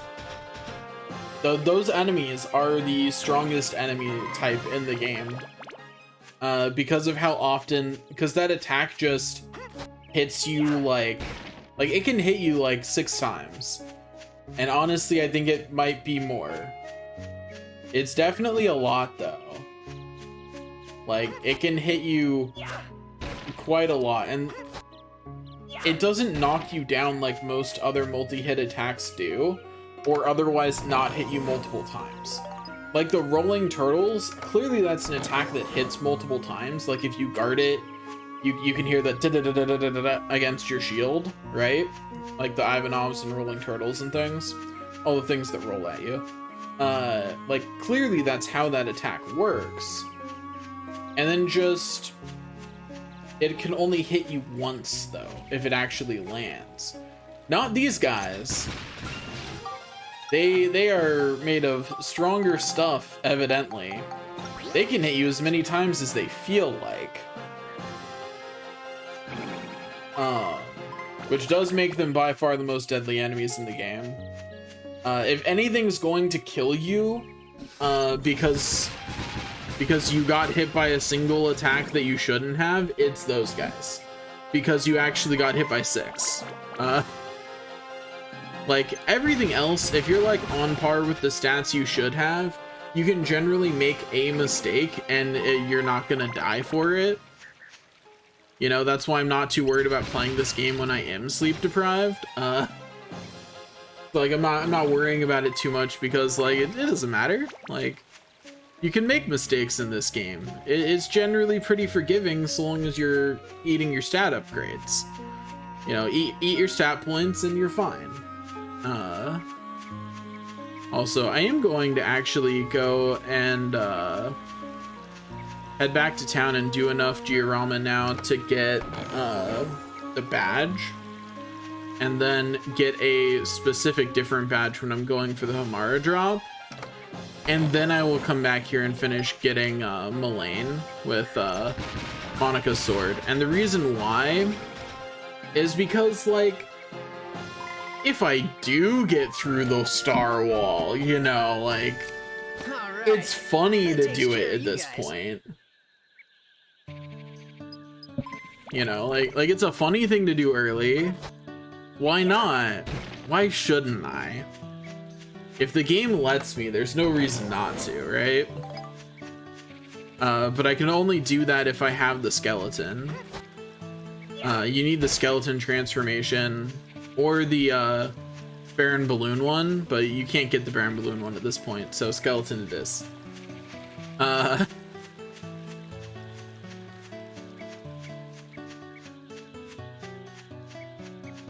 And you do not need Mullane in order to get the badge. You just need her for 100% completion. And who needs Jurax Gun anyway? Practically useless. Ignore how good it is. It's not important. I declared it useless, therefore it is now useless. That's how that works. Right next to the master list of things that are useless is a list of what I have declared useless. That's just how they determine that. It's a great burden I bear. It had been an hour since I saved. It's fine.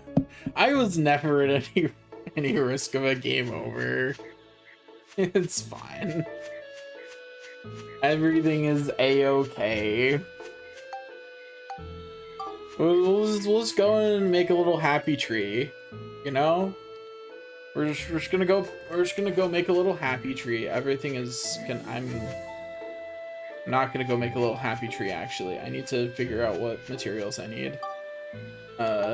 Because I remembered that I have not done a bunch of grinding. So I do not just have a bunch of materials. There's one of those. Then I need... Okay, so... Need 4 houses, right? Because it's... Gordon, Adele, Polly, Mullane. Yeah, 4 houses. I can count. Glad we confirmed that. It was honestly not that certain. You'd be surprised. Then I need to be able to make 7, or not 7, need to figure out what I need to make these. I'll just make these, actually. Never mind. Okay. And then what do I need to make the regular trees? I have 3, 6, I need 4 regular trees. I am blind. Where are thorn trees? There they are. Cool, I can just do that. We'll just do that. That would be so nice. Why is... Actually, honestly, why not? He is in this machine with us. Theoretically, operating it. Because they needed all 7 dwarves to do that. I mean, Furbits. So theoretically, he's like right here. Why can't I turn around and be like, hey buddy, could you give me some materials? I'll pay for them. Top dollar. But no. I need a 15 river. Do I have enough watermelon omelet for that? I do. Cool. I don't need water element for either of those. Okay. And then the only other thing I need is a water wheel and a pot torch. So I'll just go ahead and make the water wheel.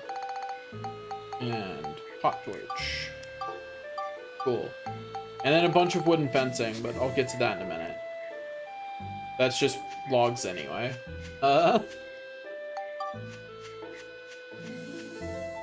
Can't wait until we're building in other areas, and every time I need to go back to buy stuff, I just teleport to Sindan. But right now we have to endure actually walking to the train. How horrifying. It's the worst.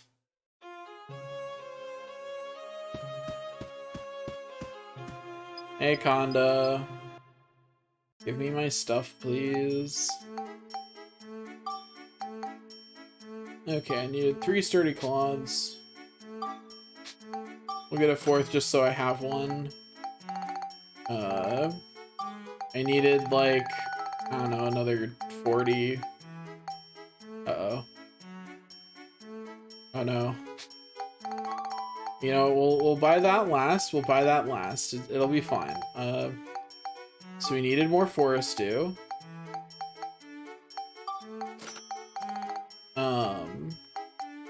Then we needed some light element. And, other than that, we're good. Then we just need as many rolling logs as we can afford. And we'll hope that that's enough. I did not exactly count. If it's not enough, being poor sucks, but we don't need Mullane's house yet. You know, Mullane's house is optional at this point in the game. And by this point in the game, I mean before I grind a weapon for her. Because there's no way I'm leaving this forest without 100%ing it.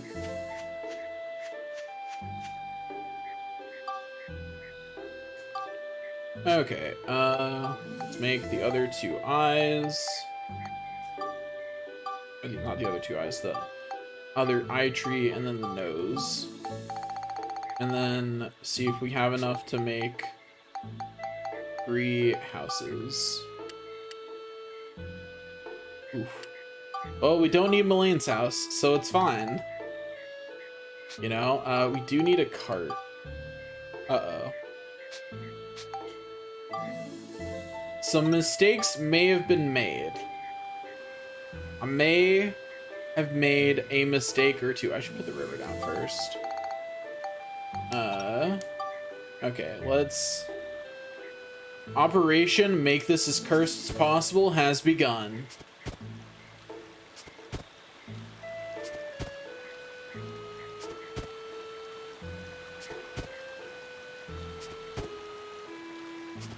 It is my mission in life to, every time I do Giorama in this game, find new and innovative ways to make it cursed.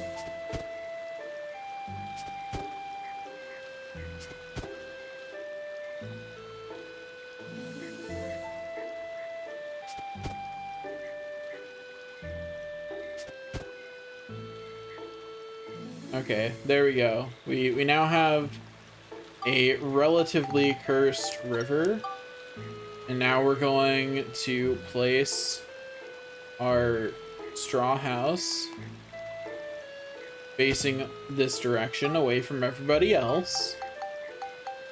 And then a nose tree that we're going to put right here. And then an eye tree that we're going to put right here. And then another eye tree that we're going to put right here. Does that satisfy the condition? Are those close enough? It is!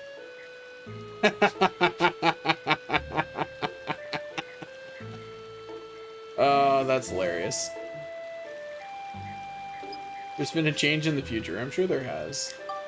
I did not mean to enter the house. That I meant to move people in. Whoops.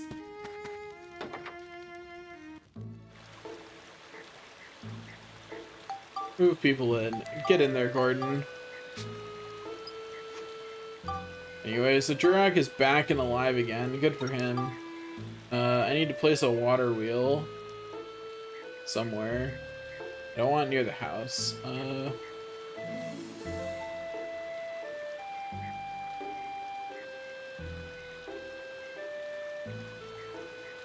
What is Leiden in the Netherlands?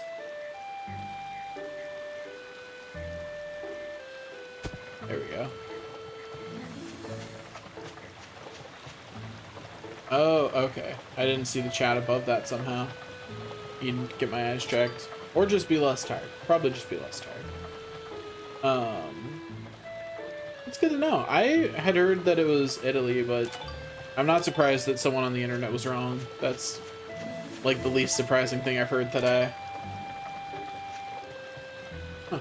Cool. Let's see. Also, you also get the pot torch, buddy. There you go. Congratulations. Congratulations on your new pot torch, Gordon. So proud of you. Okay, now... 2 houses. They're just gonna go over here.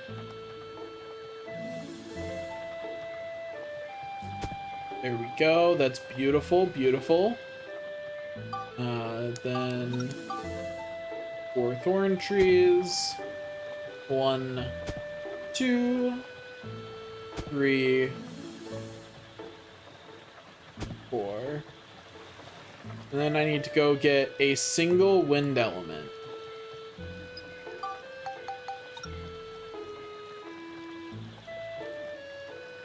That is true. I'm out of water. I've been drinking a sip of water on every screen transition, and my consumption of water has come back to bite me. Oh, I might have to go get water in a minute, but it's fine. Tis all well. Hello, Conda. Please give me a single wind element. Could it be on the house? I'm a good customer. No? Okay. Well, worth a try. Oops, did not mean to exit out of the menu after selling that. meant to get the single wind element that I need. Also, I think it's funny, the game doesn't explicitly tell you this, but I am almost certain that certain areas, or maybe certain floors, do drop different things. Because I've noticed that, like, if I grind on a specific floor, I definitely only get certain crystals and certain elements. Like, it's usually a pretty broad list, but there's usually something missing that I just don't ever get no matter how long I grind. Okay, there we go. A single cart. There it is. Okay. Let's move Polly in. There you go. And then we will move Adele in. There's been a change in the future. Shut up. Cultures at 32 points. Do I need it higher? I do. Rough. I don't have enough to make the fence, so we're not going to worry about culture until after I've made the fence, you know? Like, I don't remember how much culture the fence gives. I'm not even sure it'll give a normal amount of culture with the very cursed way I intend to build it, so who knows. Is that water wheel close enough to a house to be giving culture? Probably not. Oh well. Anyway, we are skipping every scene with Jurak in it with extreme prejudice. Get out of here, you slow-talking jerk. It's so nice that in Chapter 2 I just don't have to care and can just open all of the things. Looks ominously at Chapter 3. Like, it's so nice that I don't have to worry about that. You know, it's just really nice that I don't need to worry about such things. You know? Just a real nice feature of the game. I still the glitch in Chapter 3 still doesn't make sense to me. I don't get it. That's one of those things that's one of those glitches I hear about and I'm like, man, this game is held together with gum and toothpicks. Like, you're telling me that if I open the wrong chest in Chapter 3, later chests for Chapter 6 won't appear? How does that even make sense? How did that even become a glitch? Like, how'd that one even happen? True, time travel is hard.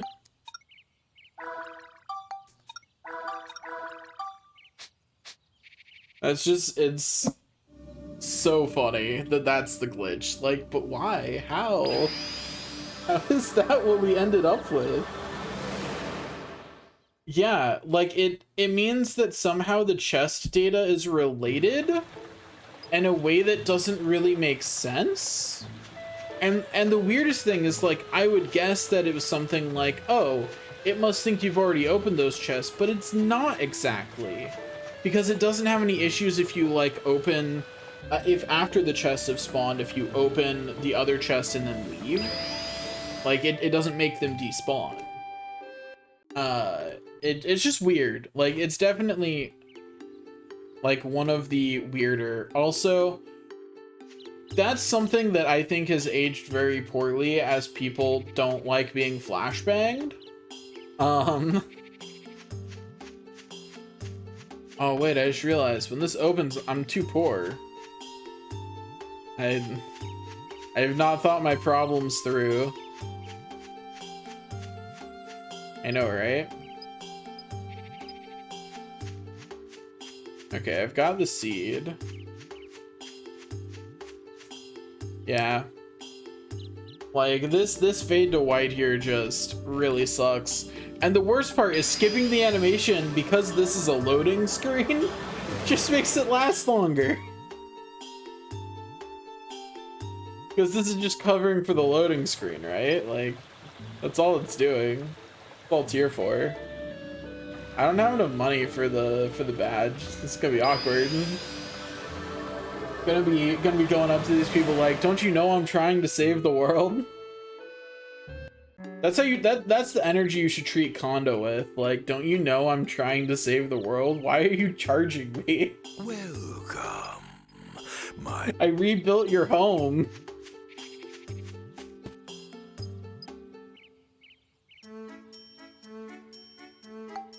That you are the hero and that they shouldn't be charging you for anything? Yeah, me too. I don't need a cannonball arm. How much money do I need for the badge? 500? Ooh. I don't need this many lightnings, it's fine.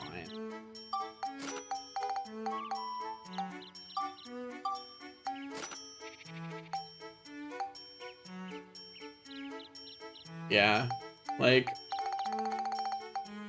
it sure would be nice if there was, like, just any acknowledgement of it. But nah. Why acknowledge it when you don't have to, I guess? Anyway, we did it. Dude, a game where you had to justify how you used items in your quest to save the world, that would be unironically, like, that would be base. I would love that. That'd be hilarious. I skipped that out of habit, and it just makes this longer. My brain just went, scene skippable. Skip scene. Okay, so now that we've done all of that, we're going to go get the Hamara drop, and while we're there getting the Hamara drop, we're also going to get the skeleton badge, which is the only badge we need for right now anyway. I don't think I'm gonna bother getting the other monster transformation badges on the prep for the perfect save file. You know, there's just no reason to do that. We're trying to get to the end of the game and get enough badges, enough medals to get what we need. You know, that's all we're here for. We don't gotta make it complicated. Stab, stab. I hate that I can target things through walls. That is one glitch I would love to see fixed, because I think it's the one that, like, just running around in this game, you're most likely. Yeah, so for a perfect save file, part of that is going to be just everything that would be part of a normal 100%. I'm not entirely decided on how I'm going to handle monster badges, because I think it's more thematically appropriate for a perfect save file if I level them, but then don't make any choices. You know what I mean? Oh, I almost did something silly here. Just having them should be enough? Nah. 100%. For similar reasons, you have to max out the ride pod. But that's not nearly as annoying. But I'm not gonna worry about the monster badges until chapter 8. Yeah. But yeah, max level the monster badges. Some other just 100% type things for the perfect save file is one maxed out weapon of every type for every character, for both characters. And by for every type, I don't just mean one sword and one armband. I mean just get all of their last tier weapons and then max them. Which sounds like it would take forever until you realize that it only takes like 2 hours to do that if you do it in chapter 8.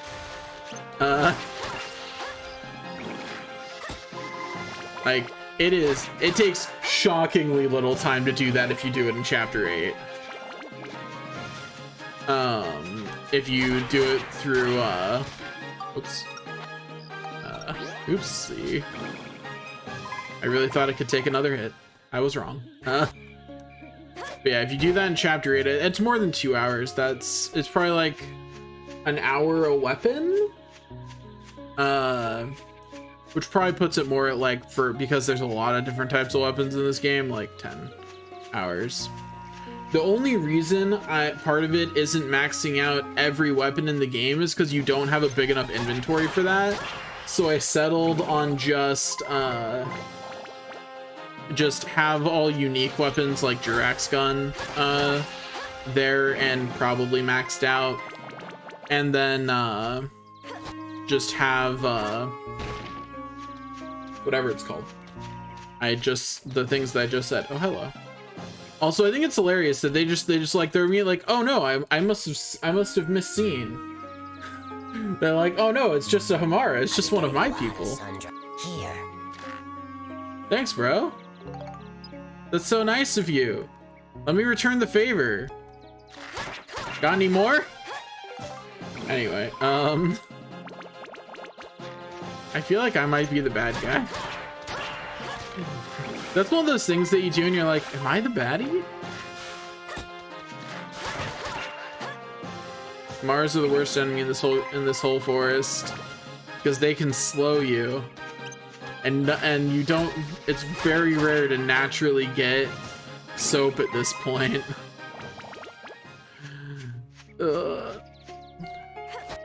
But oh boy, gun repair powder. Wahoo. I had a thought somewhere in there. It is left. But yeah, maxing out every weapon does not take as long as you would think, so long as you do it in chapter 8. Don't try and do it in any chapter before that. It's just not worth it. But yeah, once you have a single maxed out weapon with which to easily max out the others, it doesn't take all that long. In fact, I think the thing that probably will take the longest, ironically, is the fact that I'm considering part of that to be maxing out abilities too, you know? So, which ability specifically doesn't actually matter that much, but have them, you know? Have the max number of abilities on the weapon. I'm considering that part of maxing it out. I'll see how obnoxious to do it is in chapter 8, but I may also consider part of it to be maxing out the weapon HP of the weapon too. Based on the calculations I've seen, it shouldn't be that bad. Because the calculations I've seen show that you can do it in as little as like 60,000 abs, which sounds like a lot, but in chapter 8 you get 10,000 abs a floor, so on some of the later floors. So, okay, so soldier, stupid skeleton, deigned to block me 3 times in a row.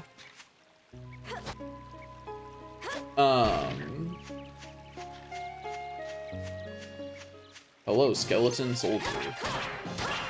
But yeah, I haven't decided whether for the monster badges, if I want to have it be that you max out the badge and pick like the best choice, or if you leave it unchosen.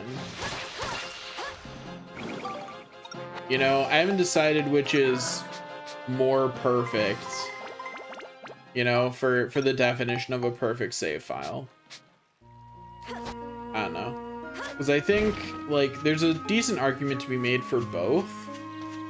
And I think what I'll probably settle on is not making the choice. Just because it's not like the monsters are useful anyway. So I'm not losing anything by doing that. And if you have the abs already on there, you can always just make the choice later, you know? And again, you're not using the monsters at that point because they're bad. That is definitely one thing I would fix about this game, is just the monster badge transformations in general. They're a really cool concept. But they're all bad. Like, the best one is the Holy Gemron, and it's still, like, it can't really hold its own in Chapter 8. It barely holds its own in Chapter 7, and it takes an eon to get it. You know? It's like, there's no benefit to doing it at all. Like,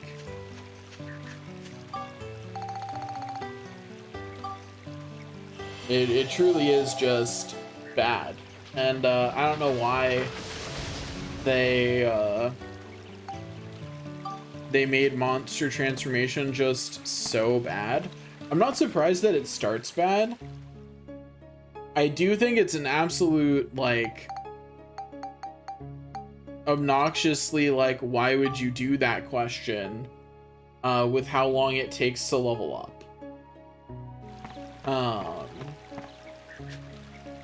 I mean, probably. It feels like none of them even playtested how long that would take to level up or did the math. You know? Like it takes so long to level.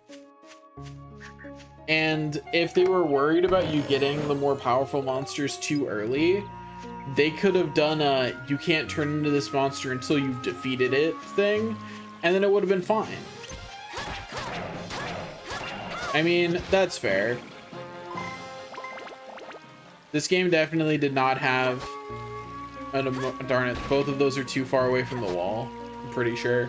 I won't get them just in case I'm wrong, but those look pretty firmly away from the wall. So I don't think they're going to be able to push me through it. Also, this wall, none of these walls are ideal to be pushed through anyway. There is another one on the map, though. I swear, as soon as I have all the pieces to go through the wall, I feel like they become more common. And I don't know what kind of weird luck I've got going that causes that, but... well, whatever kind of weird luck that is, I've got it. It's here.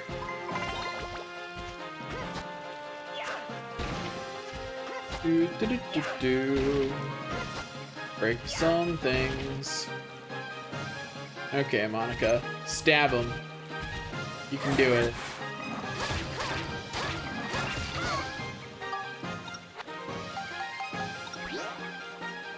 I'm almost out of repair powder.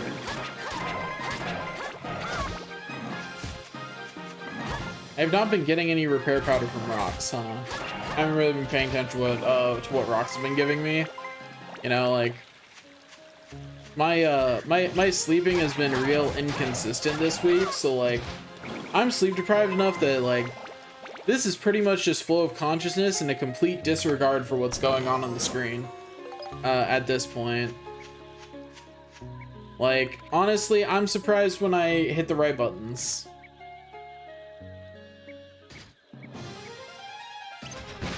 I think one of the worst feelings in the world is feeling tired and knowing you can't sleep. That is like one of the like, oh, hey, repair powder. These are fine. I was gonna laugh if that was also repair powder. Oh, this is too far from the wall, isn't it? Yeah, it is. It's definitely too far from the wall. Oh well.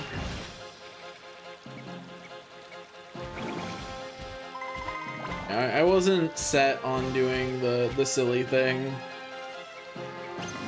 Although I think I will probably have to clear the floor one more time to get the cliff knife done. Maybe? Maybe not, actually. Depends how many of the remaining enemies are ones that the cliff knife can be used on. Please. Please come low enough that I can stab you. Come down here, you jerk. You flying jerk phase. I'll beat you up.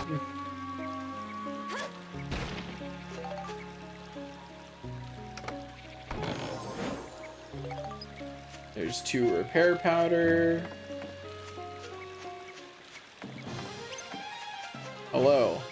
Ice Elemental. Please look at me. I did it. I beat him up. Oh, is this a +3? Or, okay, that's a +3. I definitely can't finish it this floor then. There's not enough Gumos left. Like, if every remaining enemy was a Gumo, it might make it, but they're not all Gumos.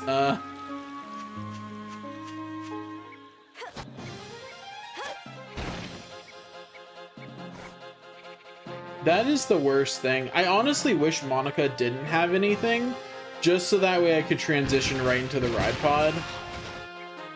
Also, I think it's really funny. Like, I agree with the idea that that the Monster Badge transformation was probably either an afterthought or just they didn't actually, like, they had the idea early in development but then didn't actually flesh it out until super late. But I do think it's absolutely hilarious that you can just talk to every monster in the game. That's funny. Like, of all the things that they have in this game, that's one of the funniest. Like, the worst part is it definitely makes you the bad guy. You know what I mean? Like, they're just out here living their life. We are the invader into their spaces. And they're really nice when you talk to them.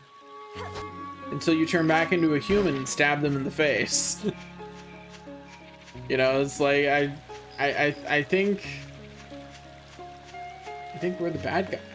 Mm-hmm.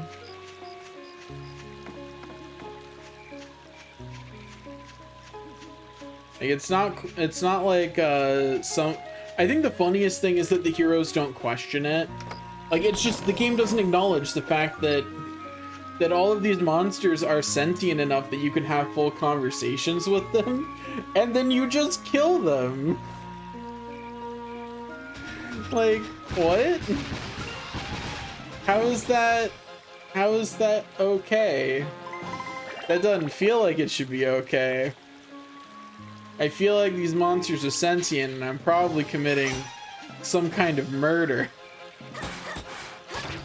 Like, I'm not gonna stop killing them, but, like, you know, I feel like I'm probably the bad guy for doing it. You know? Like, on the one hand, they do on-site me, but, like, can you blame them? Look at me. I've got a sword. I'm clearly here to stab them. Like, Monika doesn't sheathe her sword. You know, that's fair. One of the first monster types are just a kind of people. That's true. Also, I think some fun fact. The only reason this game became mine instead of a shared, like, family game Looks like we got is because my sister is afraid of clowns. And so got, like, 5 minutes into the game and went, nope, it's yours. And I think that's funny. Anyway, I'm just gonna verify that. Also, let me switch which badge I transform into.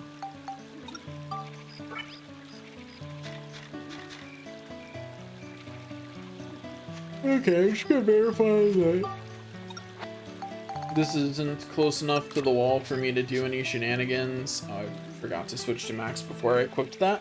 Whoops. Anyway, yeah, so the way this works is, yeah, that's definitely not close enough to the wall. There's no way. But yeah, you can just walk through these when you're fishing, you just don't have collision with them. But as soon as you change back, you do have collision. And yeah, and if it's close enough to the wall, it pushes you away. Like, see that push? If it's close enough to the wall, that can put you through it. But these are definitely not close enough to the wall, so we'll just flip them all. Abs bonus? Abs bonus! Ask and ye shall receive. Abs bonus. We'll take it. It's not what I asked for, but I'm not walking all the way to that other one.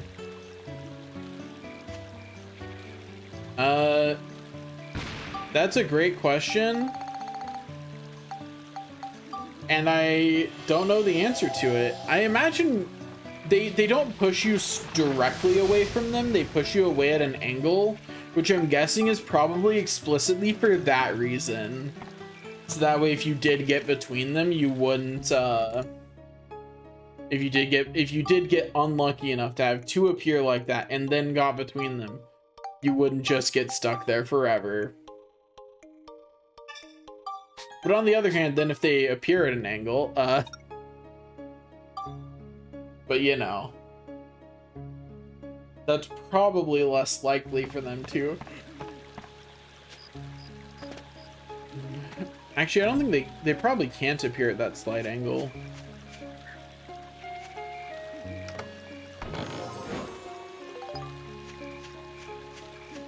It's not like it's hard to break these games, but that's part of what makes them good.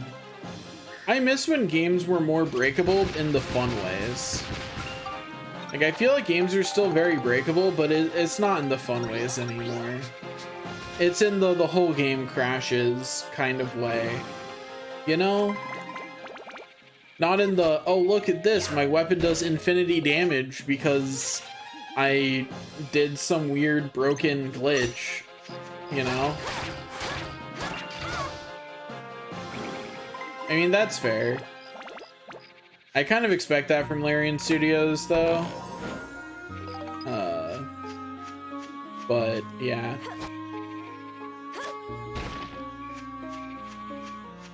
I do really need to get to actually playing Baldur's Gate, though. One day. And by one day, I mean when I can afford a new computer. Because my current computer, I don't think will be able to handle it. I definitely won't be able to stream it. So my friends and I on Sundays, we play games together on stream. And we did Divinity Original Sin 2 earlier this year. So I would like to do Baldur's Gate 3. Like, it's definitely a kind of game I would enjoy playing with my friends. But I'm worried about whether my computer could handle the game at all. It definitely can't play it in stream. So, you know. Which unfortunately means that until I find work, too bad, so sad, don't get to do that. Why did I get unlucky enough? That room back there exists. Unlucky that I didn't go that way. Fun fact, that is a large part of the reason why I've taken to streaming more retro games like this. Because while I am streaming Elden Ring with my friends, the Seamless Co-op mod, when I streamed Elden Ring when it came out, my computer could barely handle that. And that was the point at which I went, maybe I just don't, and by barely handle it, I mean the game was,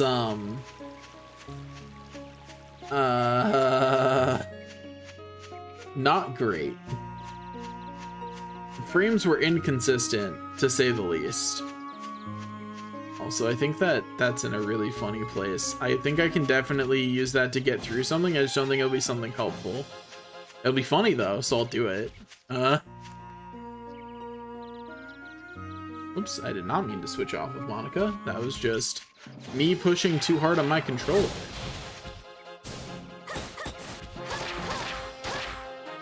I thought I heard the other one over there shooting fire. I could have swore I heard it. Thank you for helping me throw rock, fire dude. I appreciate it. And see, that time I ignored when I thought I heard the fire, but I was right. I really thought I'd have to swing again for that Guillermo, but I guess not. They are pretty weak to swords, so, or at least not strong against it like everything else on this floor is.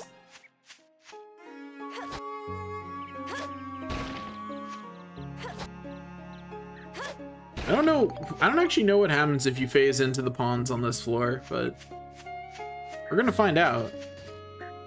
I assume that they're actual floor because the bottom of chapter 3's areas is, so they probably are too. Okay, I already got the branch. I should use it then. Nah, it won't be a game over. You can completely fall out of the world and it's not a game over. I will actually kill all the enemies first, so that way I can, not only can you, completely fall out of the world and it's not a game over, in chapter 3, did you know that in the high parts of it, you can still fish? If you phase down and jump down, which is much easier in chapter 3 than in chapter 2. Because doing it with Sphida is so much more consistent. Like it is so much better to use Sphida for that. It's a lot easier. I don't know why I switched to Max. Didn't need to do that. Now we go this way. Oh, well.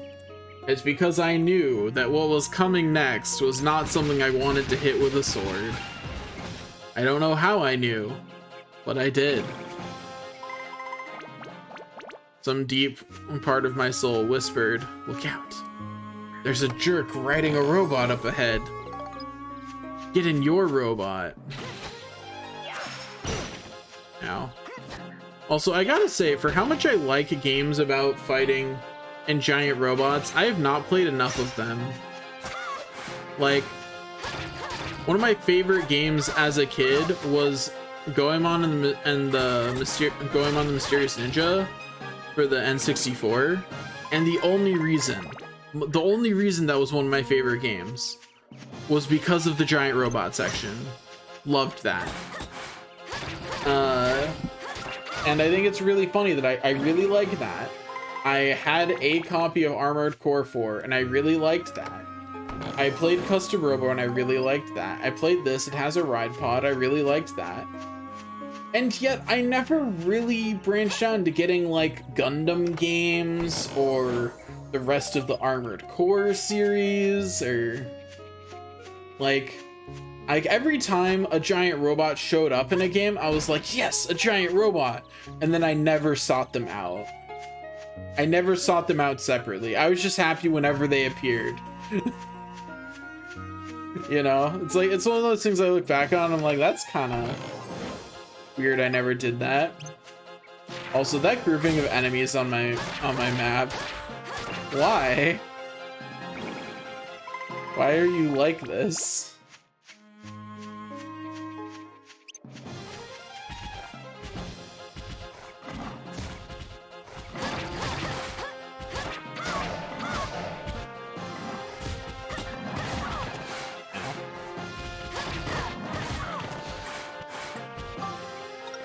Rude. I'll use repair powder to be safe. Eat some bread.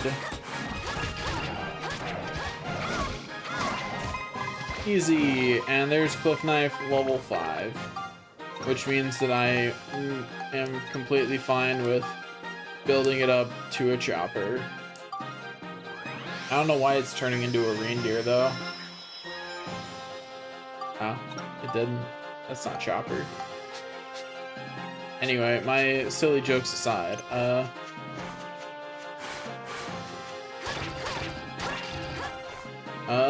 I have not heard of that game, so no.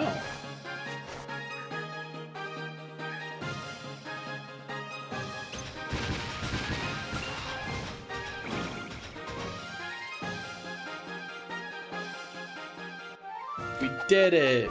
All monsters defeated! Alright. And sadly, That takes care no of you Angel guys. Devil coin near a wall that's actually useful. And Monica is in fact done leveling up her weapon, so I guess we will gracefully decline the game's kind invitation to phase through a wall, unless for some reason the water here is not ground.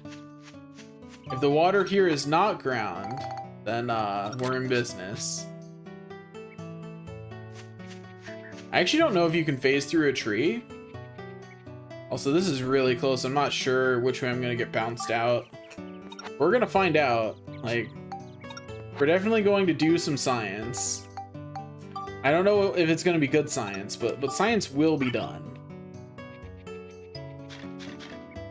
I think the tree might not. Yeah, I think the tree might not extend far enough. I think it might not. I think it might be too rounded and not extend far enough for me to get through it. Because you get thrown out at an angle, I think no matter which side I'm on, I might just get thrown out outside of the tree. I'm gonna try more on this side this time and see if that works. But I kind of suspect that I'll just get the same treatment where I get thrown out to the side of the tree. Yeah, I didn't get thrown out through it. Because this is too close to the wall, I can't get the angle I need to go into the tree. Bummer. I will try one more time to get the angle.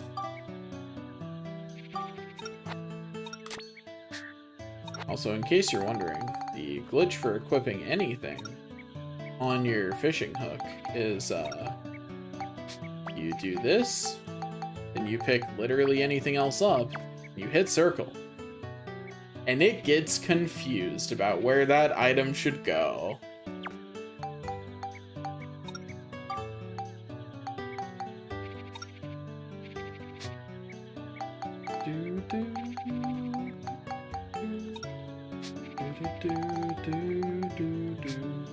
Fun fact, you can zero out items that way. Oh, and in case you're wondering about that glitch,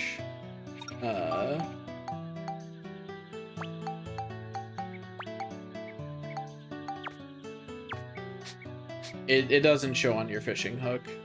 The game doesn't have any model to put there. So it has no idea what to do.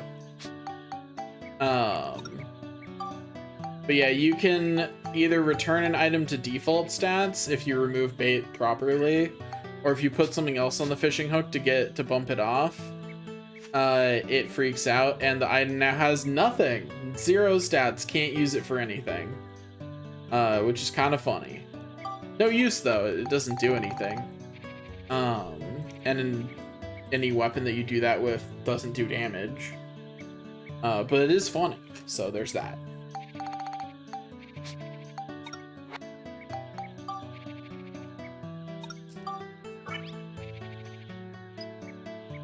Oh? Oh? Can I get through?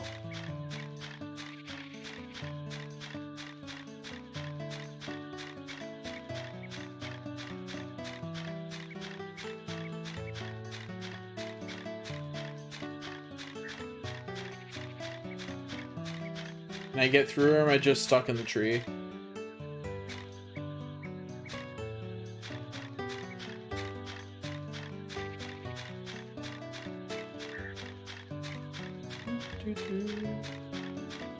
I don't think I have enough speed. The Baron might have been able to do something here, but the skeleton, while it does still have the wonky hitbox that lets it go through things, doesn't have the speed that Baron does, so it can't do as many silly things. It is more limited in what silly shenanigans it can get up to.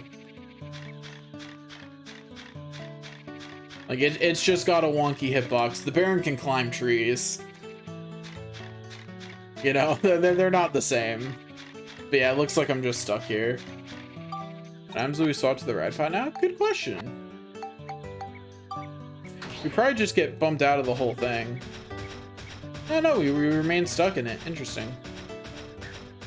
I thought our hitbox would be so wide it would bump us out. Wonder if I can interact with the coin. Huh, I guess not.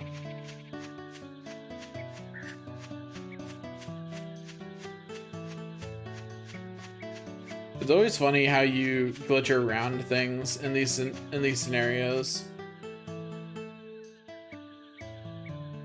Anyway, it would appear that there is nothing we can do with this location. I thought we'd at least be able to get into the river, but I guess not. Yeah, the Baron probably could, but the skeleton is more limited. So now we have to do the old get out of here that way because we are stuck. Very firmly stuck in that position.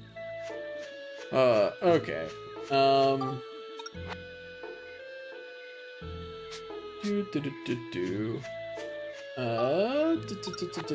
I need more rolling logs. That's what I need. At minimum, I definitely need more rolling logs, and I might need some other stuff too. But I definitely need logs. Because I need to build Malane a house.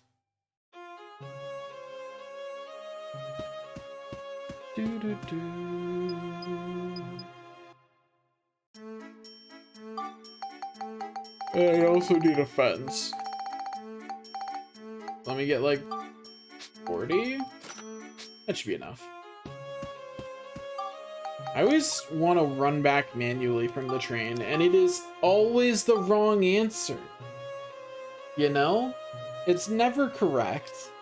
Teleporting is always the right answer. It just is. Okay, we need to make another house.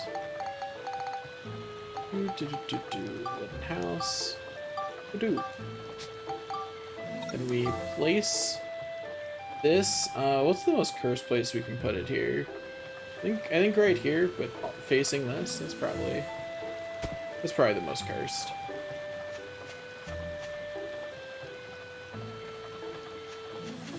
In fact, I just realized that I should really turn this house so it's also facing this one. But oh well. I can only approach the door from one side. It is possible to make it not possible to interact with the house. Just so you know. I think that's funny. Oh, I'm dumb. I forgot to actually show Malane the swords. That way she's here. Yo, the best thing ever. I'm sure she'll love standing in that house without moving. To be fair, that is what she does at home too. Like, she does just stand here without moving aside from when she goes to the circus.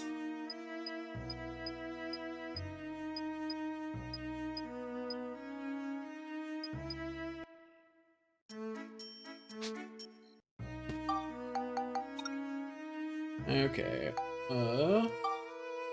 she has a little bit of a life here, but not anymore. I mean, true. Now she's just going somewhere to be the seed of a weapon shop idea in the future.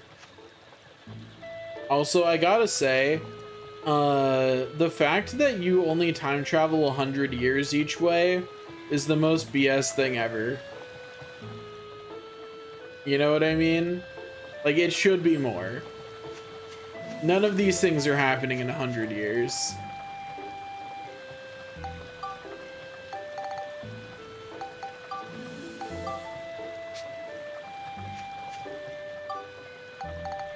Okay, our culture's up at 39 points already. That's pretty nice. So now we just need to surround it with a fence and then figure out how many culture points we need after that.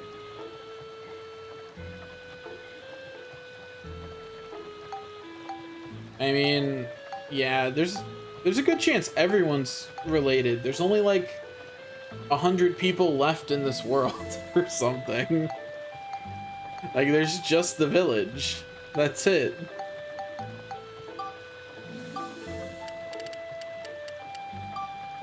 Okay, let's see how cursed we can make it. Okay, although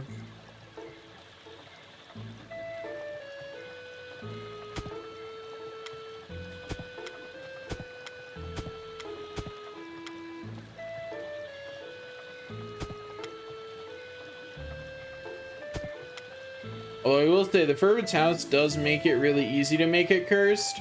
Mainly because it makes it pretty much impossible because of its weird ass corners. And the way they interact with fences to make it not cursed. Is that enough fencing to count? Not yet. This fencing didn't count for a single, uh-oh. I may have made some errors. That count? Please tell me that counts. It does not. You know, that would make sense if Max's kids create a monarchy. Like,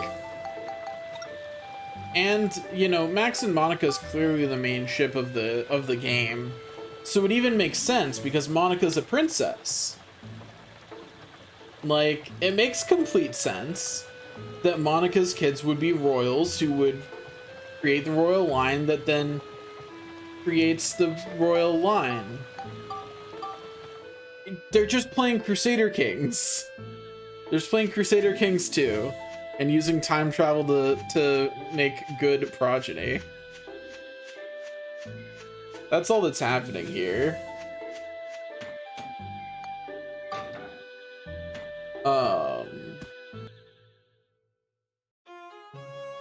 Yeah.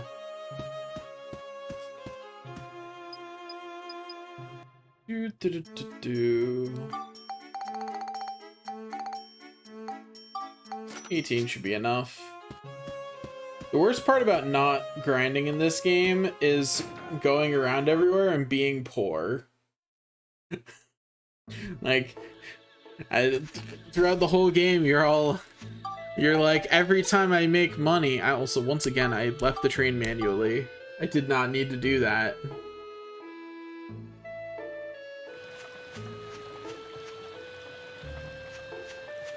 I mean, that's certainly very true. Her castle must be what Palm Brinks, either her castle is what Palm Brinks turns into, or her castle is in an area completely unrelated to the rest of the game. But that would be boring. So, you know, I choose to believe that it's what Palm Brinks would turn into.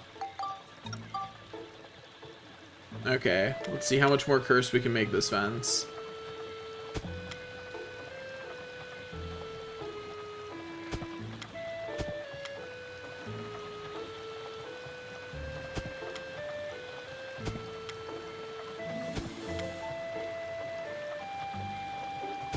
Let me put it between the trees, game.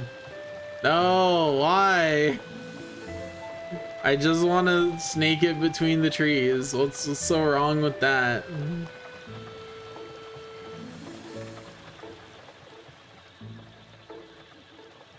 Let's extend the fence on this side. We can pretend it went between the trees. Okay, surely that's enough fencing, right? Right? Yeah, okay, cool. Now I need to figure out some culture points, I guess. I am out of wood. I may have made some slight mistakes, but it's okay. Have I introduced the people to fire? No. The people don't get to know what fire is. Only the royals do.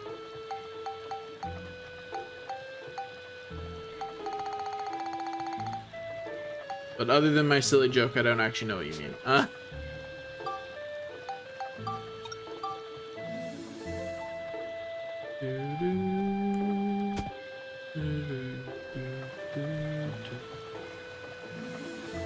Oh, I placed a pot torch? Yes.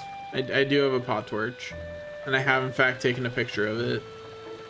We have a single pot torch over here, but I think if I move it over there, it'll count for more culture. So it'll count for more people, so I'm gonna... Sorry, Gordon. I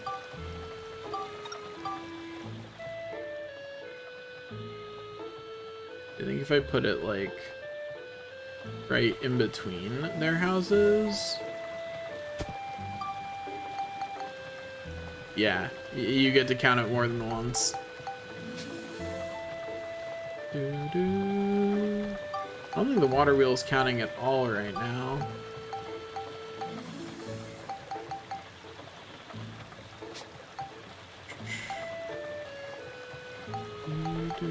I forget, does paint contribute to culture?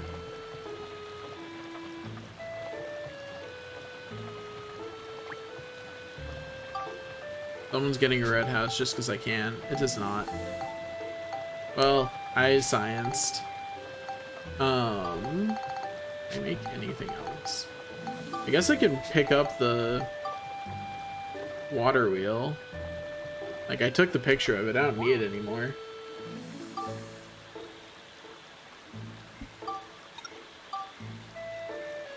I can either it will go over here and count for culture, or I will destroy it and it doesn't count for culture even there. So either that or it always counted for culture. Let's double check. Oh no, it does always count for culture. Fine, it gets to survive even if I don't want it to. Can I make anything that counts? Like a singular item. Not having logs. Oh, I can make a chimney. All as well. I think a chimney only counts for 2, but I can make a second one.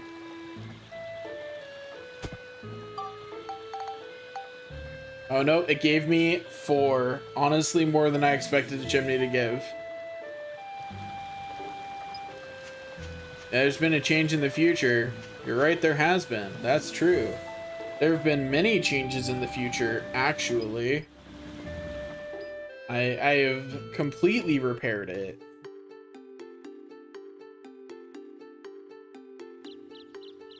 Yeah, we're not gonna listen to Jurak talk, but yeah, we did in fact. We are now the proud owner of Jurak's Snot Rocket. And we're going to not make ourselves wait to equip it. Make that trumpet gun level up? Nah, it's fine. When else am I gonna use a power crystal anyway?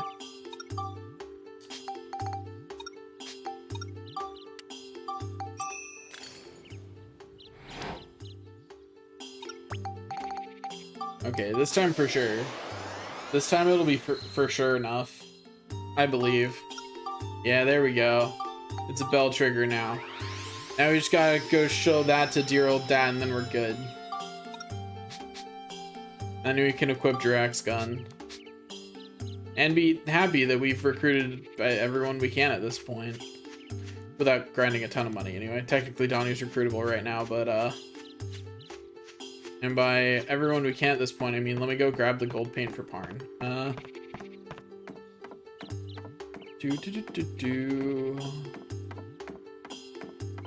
Yeah, so true. You don't need Donnie. Donnie is just, you know, optional at this point.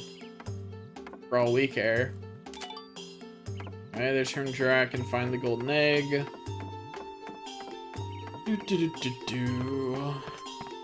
Okay. I don't need to do anything else here. I've not like double checked to make sure I got everything, but the lockpicking is pretty nice. Like, I tend to keep Cedric on me at all times, but like, Donnie is one of the few I would actually consider taking instead. I don't know why up there. Didn't need to do that.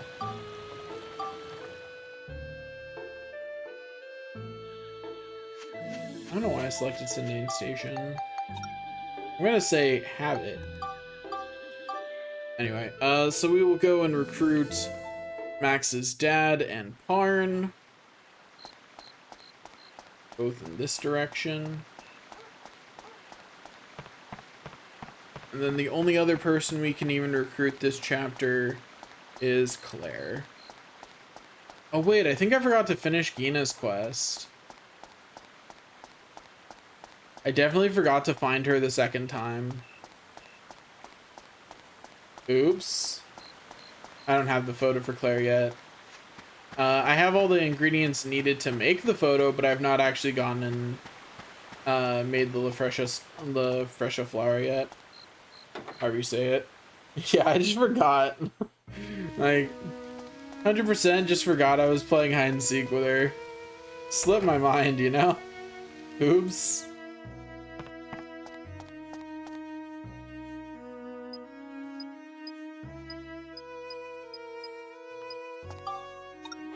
There we go. Also, I like how Max's dad says he was always going to help, but unlike Need, that's not true.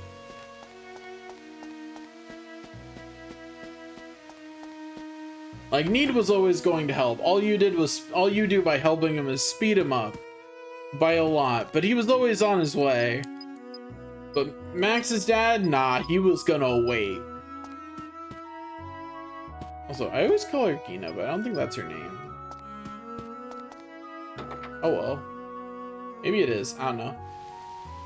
I do not properly remember her name, to be honest.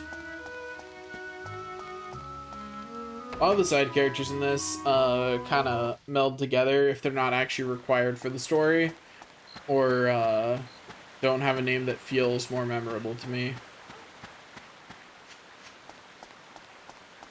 Now I talk to Parn. Accidentally got 3 recruits while I was here. Or 4 recruits instead of 3. No, not his dad. The child. The girl.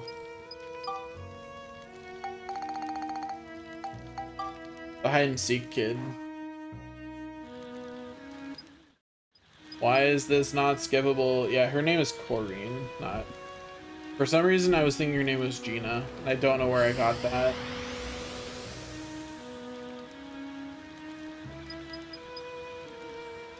Probably sleep deprivation's where I got that one.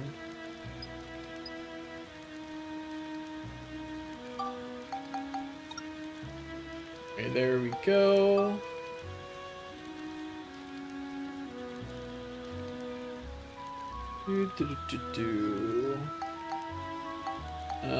Yeah, I'll just go do the boss fight.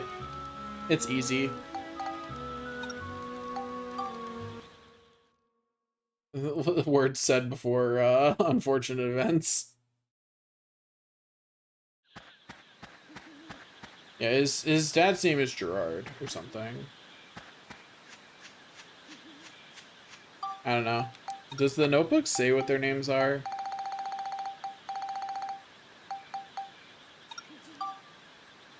It does. Sometimes.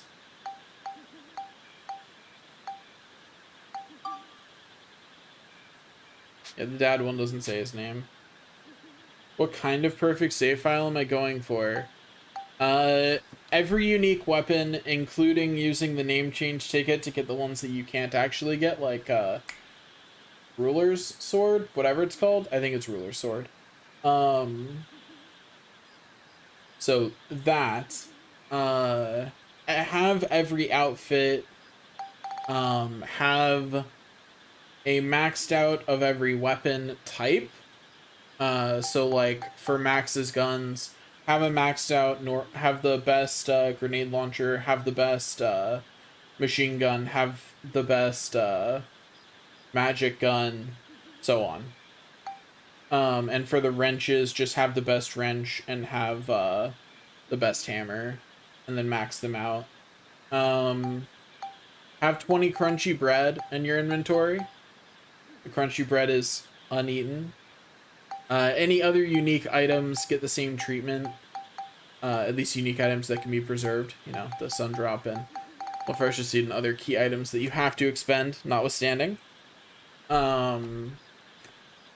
The fun fact is that in order to do the name change ticket and the outfits, you need to have some of the outfits going into the game, which is why we're doing preparation for it, because you need a casual run of the game to get enough medals to wear those outfits from the start of the game, which is a thing that you can do if you didn't know.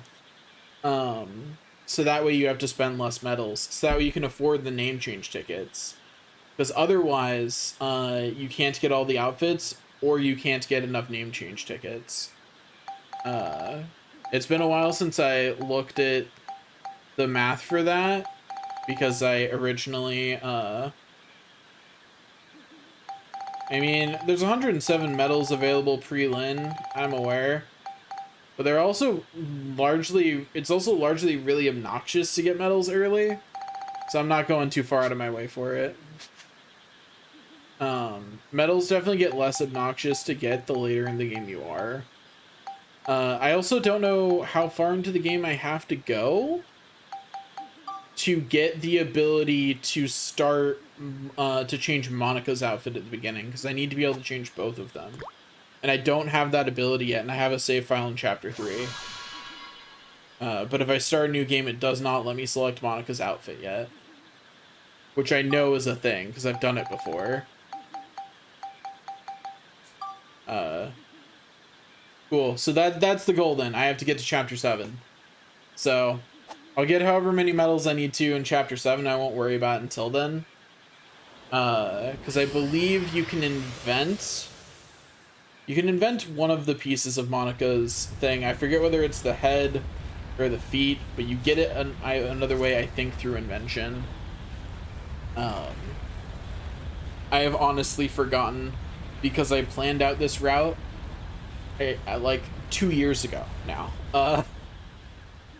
It's been a minute since I planned out the route for what a perfect save file was. I've learned a lot of things about the game since then. Also, I'm gonna skip this. I don't care. Got the Lefresha stem picture. We've got enough pictures. But yeah. Other than... What do you think these are? Okay. Yeah. I couldn't remember whether it was head or clown. Or head or clown. Head or feet. Are you gonna touch I was gonna look it up before I actually It's spent fine. medals, obviously. But, like, I'm conservatively, because I'm not a speedrunner at this game, at least 10 to 15 hours out from needing to worry about it, you know?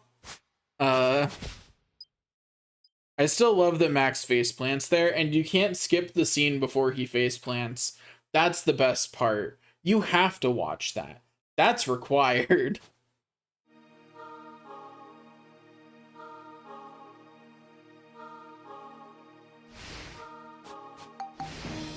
Also, may I just say the fact that the butterfly doesn't count at the beginning for the special thing is annoying, but you know, understandable. Doesn't make it not annoying though, you know? Like, I understand the decision, I disagree with it. Especially considering that next chapter, the Phantom Memo Eater and the Battleship are both just immediately take a picture of it. Wait, someone learned how to duplicate the star glass? I might have to look that up.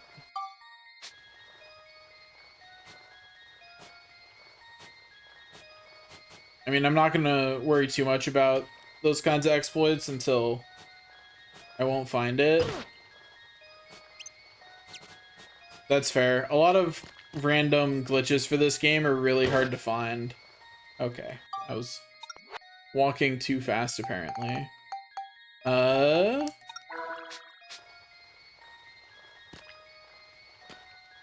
So how do I obtain this information? Out of curiosity. Yeah, I have to defeat them in a certain order, I know. Become one so I can take a picture of you already.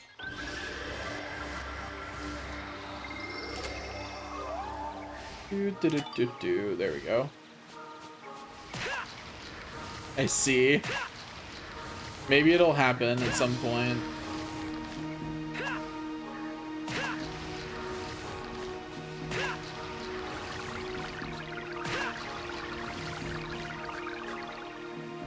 You know, you might know if this is true.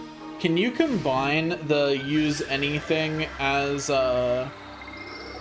can you combine the using anything as fishing bait with the lure duplication trick? Does that combine? I was just gonna test it when I got to chapter 4, but maybe you might just know the answer to that.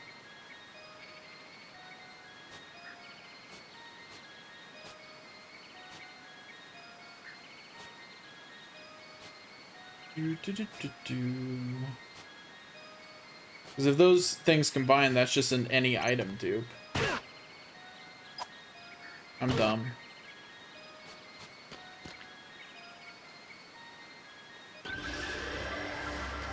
My brain just like skipped several steps there. Don't know why I hit the light blue one.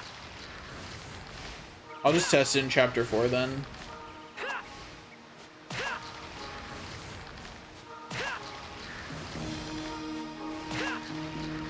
Yeah, because a challenge I want to do just for funsies is beat the game without ever doing weapon synthesis. And I was trying to look at how to do that in a fun, interesting way without spending an eternity on it.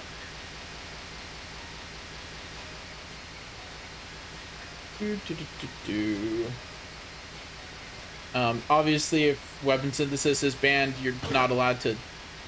Really? That was too fast. This is not a good boss fight to do while sleep deprived, because I am not patient.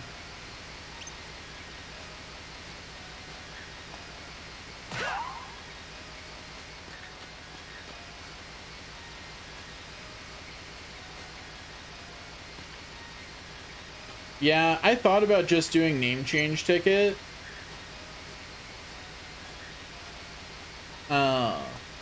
But that felt too easy. You know what I mean?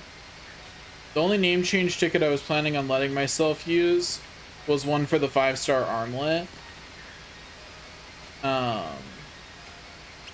Because if you're not doing weapon synthesis, the only time you can get better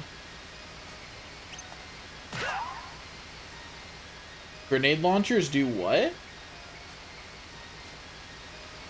I have not once ever used the grenade launcher in this game. Those are homing?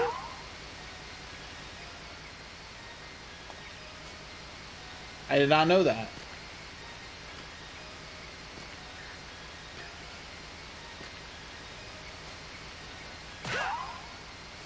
Like that is just legit something I didn't know. And it does it enough to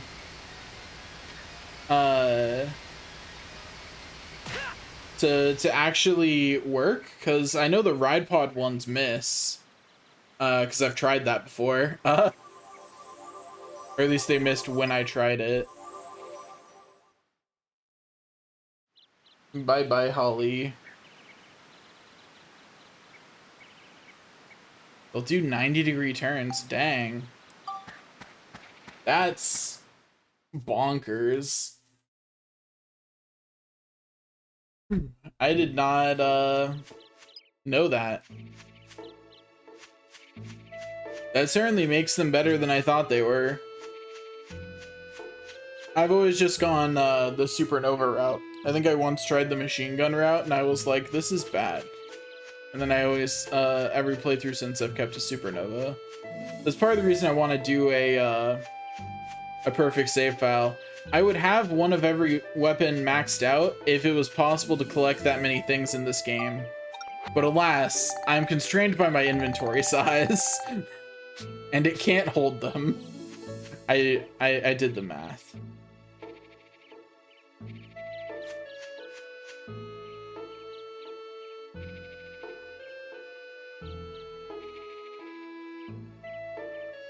I mean, I did hit the butterflies in red, orange, yellow, green, blue, purple. What was I going to do? Go in here. I always think it's funny that you don't go deliver the letter to the distraught Furbits first. You go and talk to Jurak first. And it's like, why is that what you do first? I skipped out of habit. The flashbang is longer now. My eyes. Shut up, Jurak.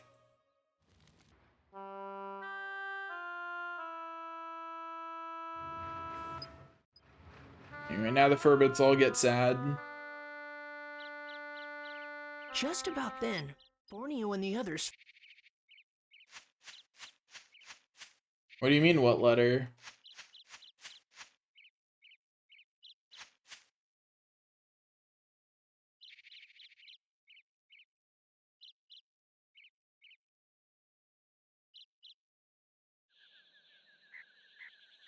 I am confused.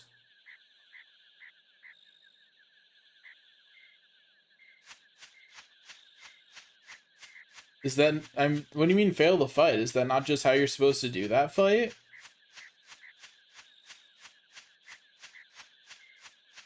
If you, talk to Holly, she gives you a letter.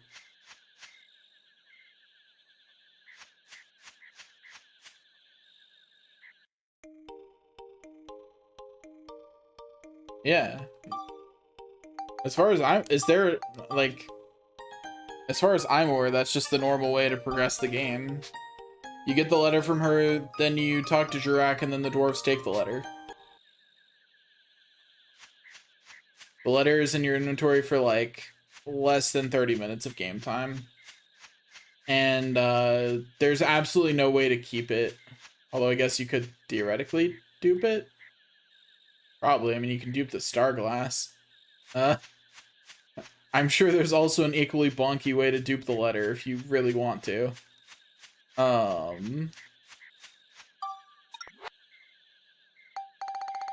But my one wish for, like, I kind of wish there was a mod for this game that just made your inventory bigger, because I would love a perfect save file that,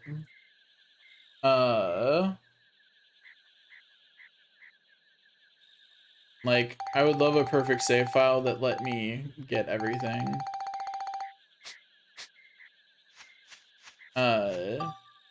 And actually hold it all in my inventory at the same time. But sadly, I am limited by the size of my inventory. I'm going to go recruit, Claire now.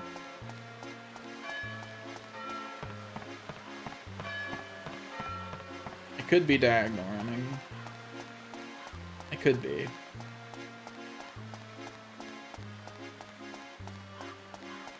Yeah, it's definitely like,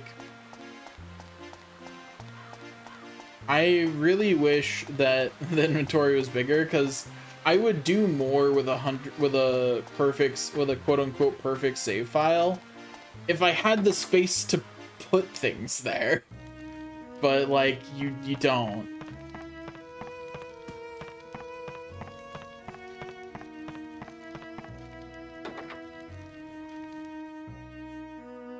That sounds oh, that's not the right time of day for her to be in here, huh? It will be soon though, so I'll just wait.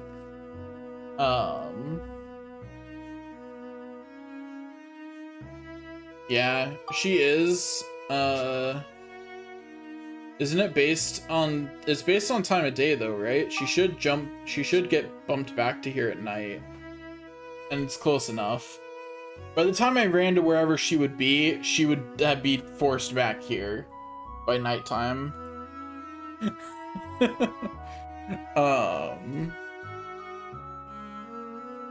But yeah, I also I can't believe you stopped at Thunder Gemron level 58 instead of do I have to exit and re-enter the room for her to reappear at night? Or does she not reappear at night? Every time I've come to her room at night, she's been here. Okay, good. I like how she's like, we're like, yes, this is a completely normal picture. These flowers are everywhere, we say, lying through our teeth to the poor innocent person who will now be stuck on a train forever until we decide to put her in a box forever. Like, never think too hard about your actions in this game. You're not the good guy. You know what I mean? Like you're not. You are not a good person. You're out here killing like sentient monster after sentient monster. Like, they can talk. You can talk with them. And then you just murder them all. Look into Max's eyes here. These are the eyes of a murderer. Oh, whoops. These are the eyes of a murderer. These are the eyes of someone who has slain so many people. That's fair. Although if you were doing pre-Lin, were you doing glitching through the star doors or no? Okay. I figured since you were doing since you said 100%. Yeah. The fact that it's still, even with chapter 6 abs, would have taken you another 10 to 15 hours is just depressing. Why does it take so many abs to do the monster badges?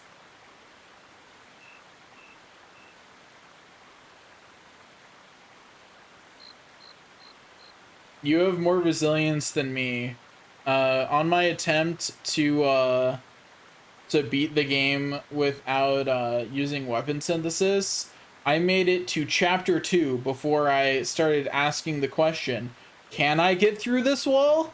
And then I looked it up and the answer was yes. I didn't make it 10 hours into that run before I was trying to find a way to increase the amount of abs I was getting.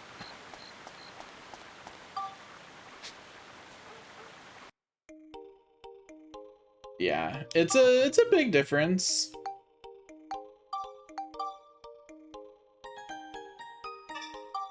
Also, don't ask about the 35-hour file that's in chapter 3. It's not important.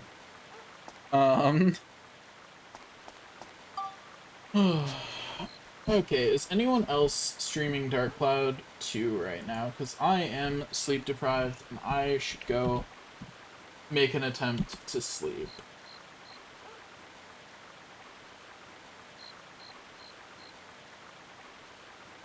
That would be a no on Dark Cloud 2. What about Dark Cloud 1? Someone could be streaming that. No. Bummer. And none of my friends are streaming. Because they're all sleeping. Like sane people. Those crazy bastards. Which means I don't have anyone to raid. So, I agree. Dark Chronicle is a much cooler, name. On the other hand, Dark Cloud 2 did make it a whole lot clearer it was a sequel. Anyway, I don't have anyone to raid, so thanks for watching. I'll see y'all next time. Follow if you'd like to watch me again. I'll be doing this for a while, aside from on Sundays. Bye-bye now.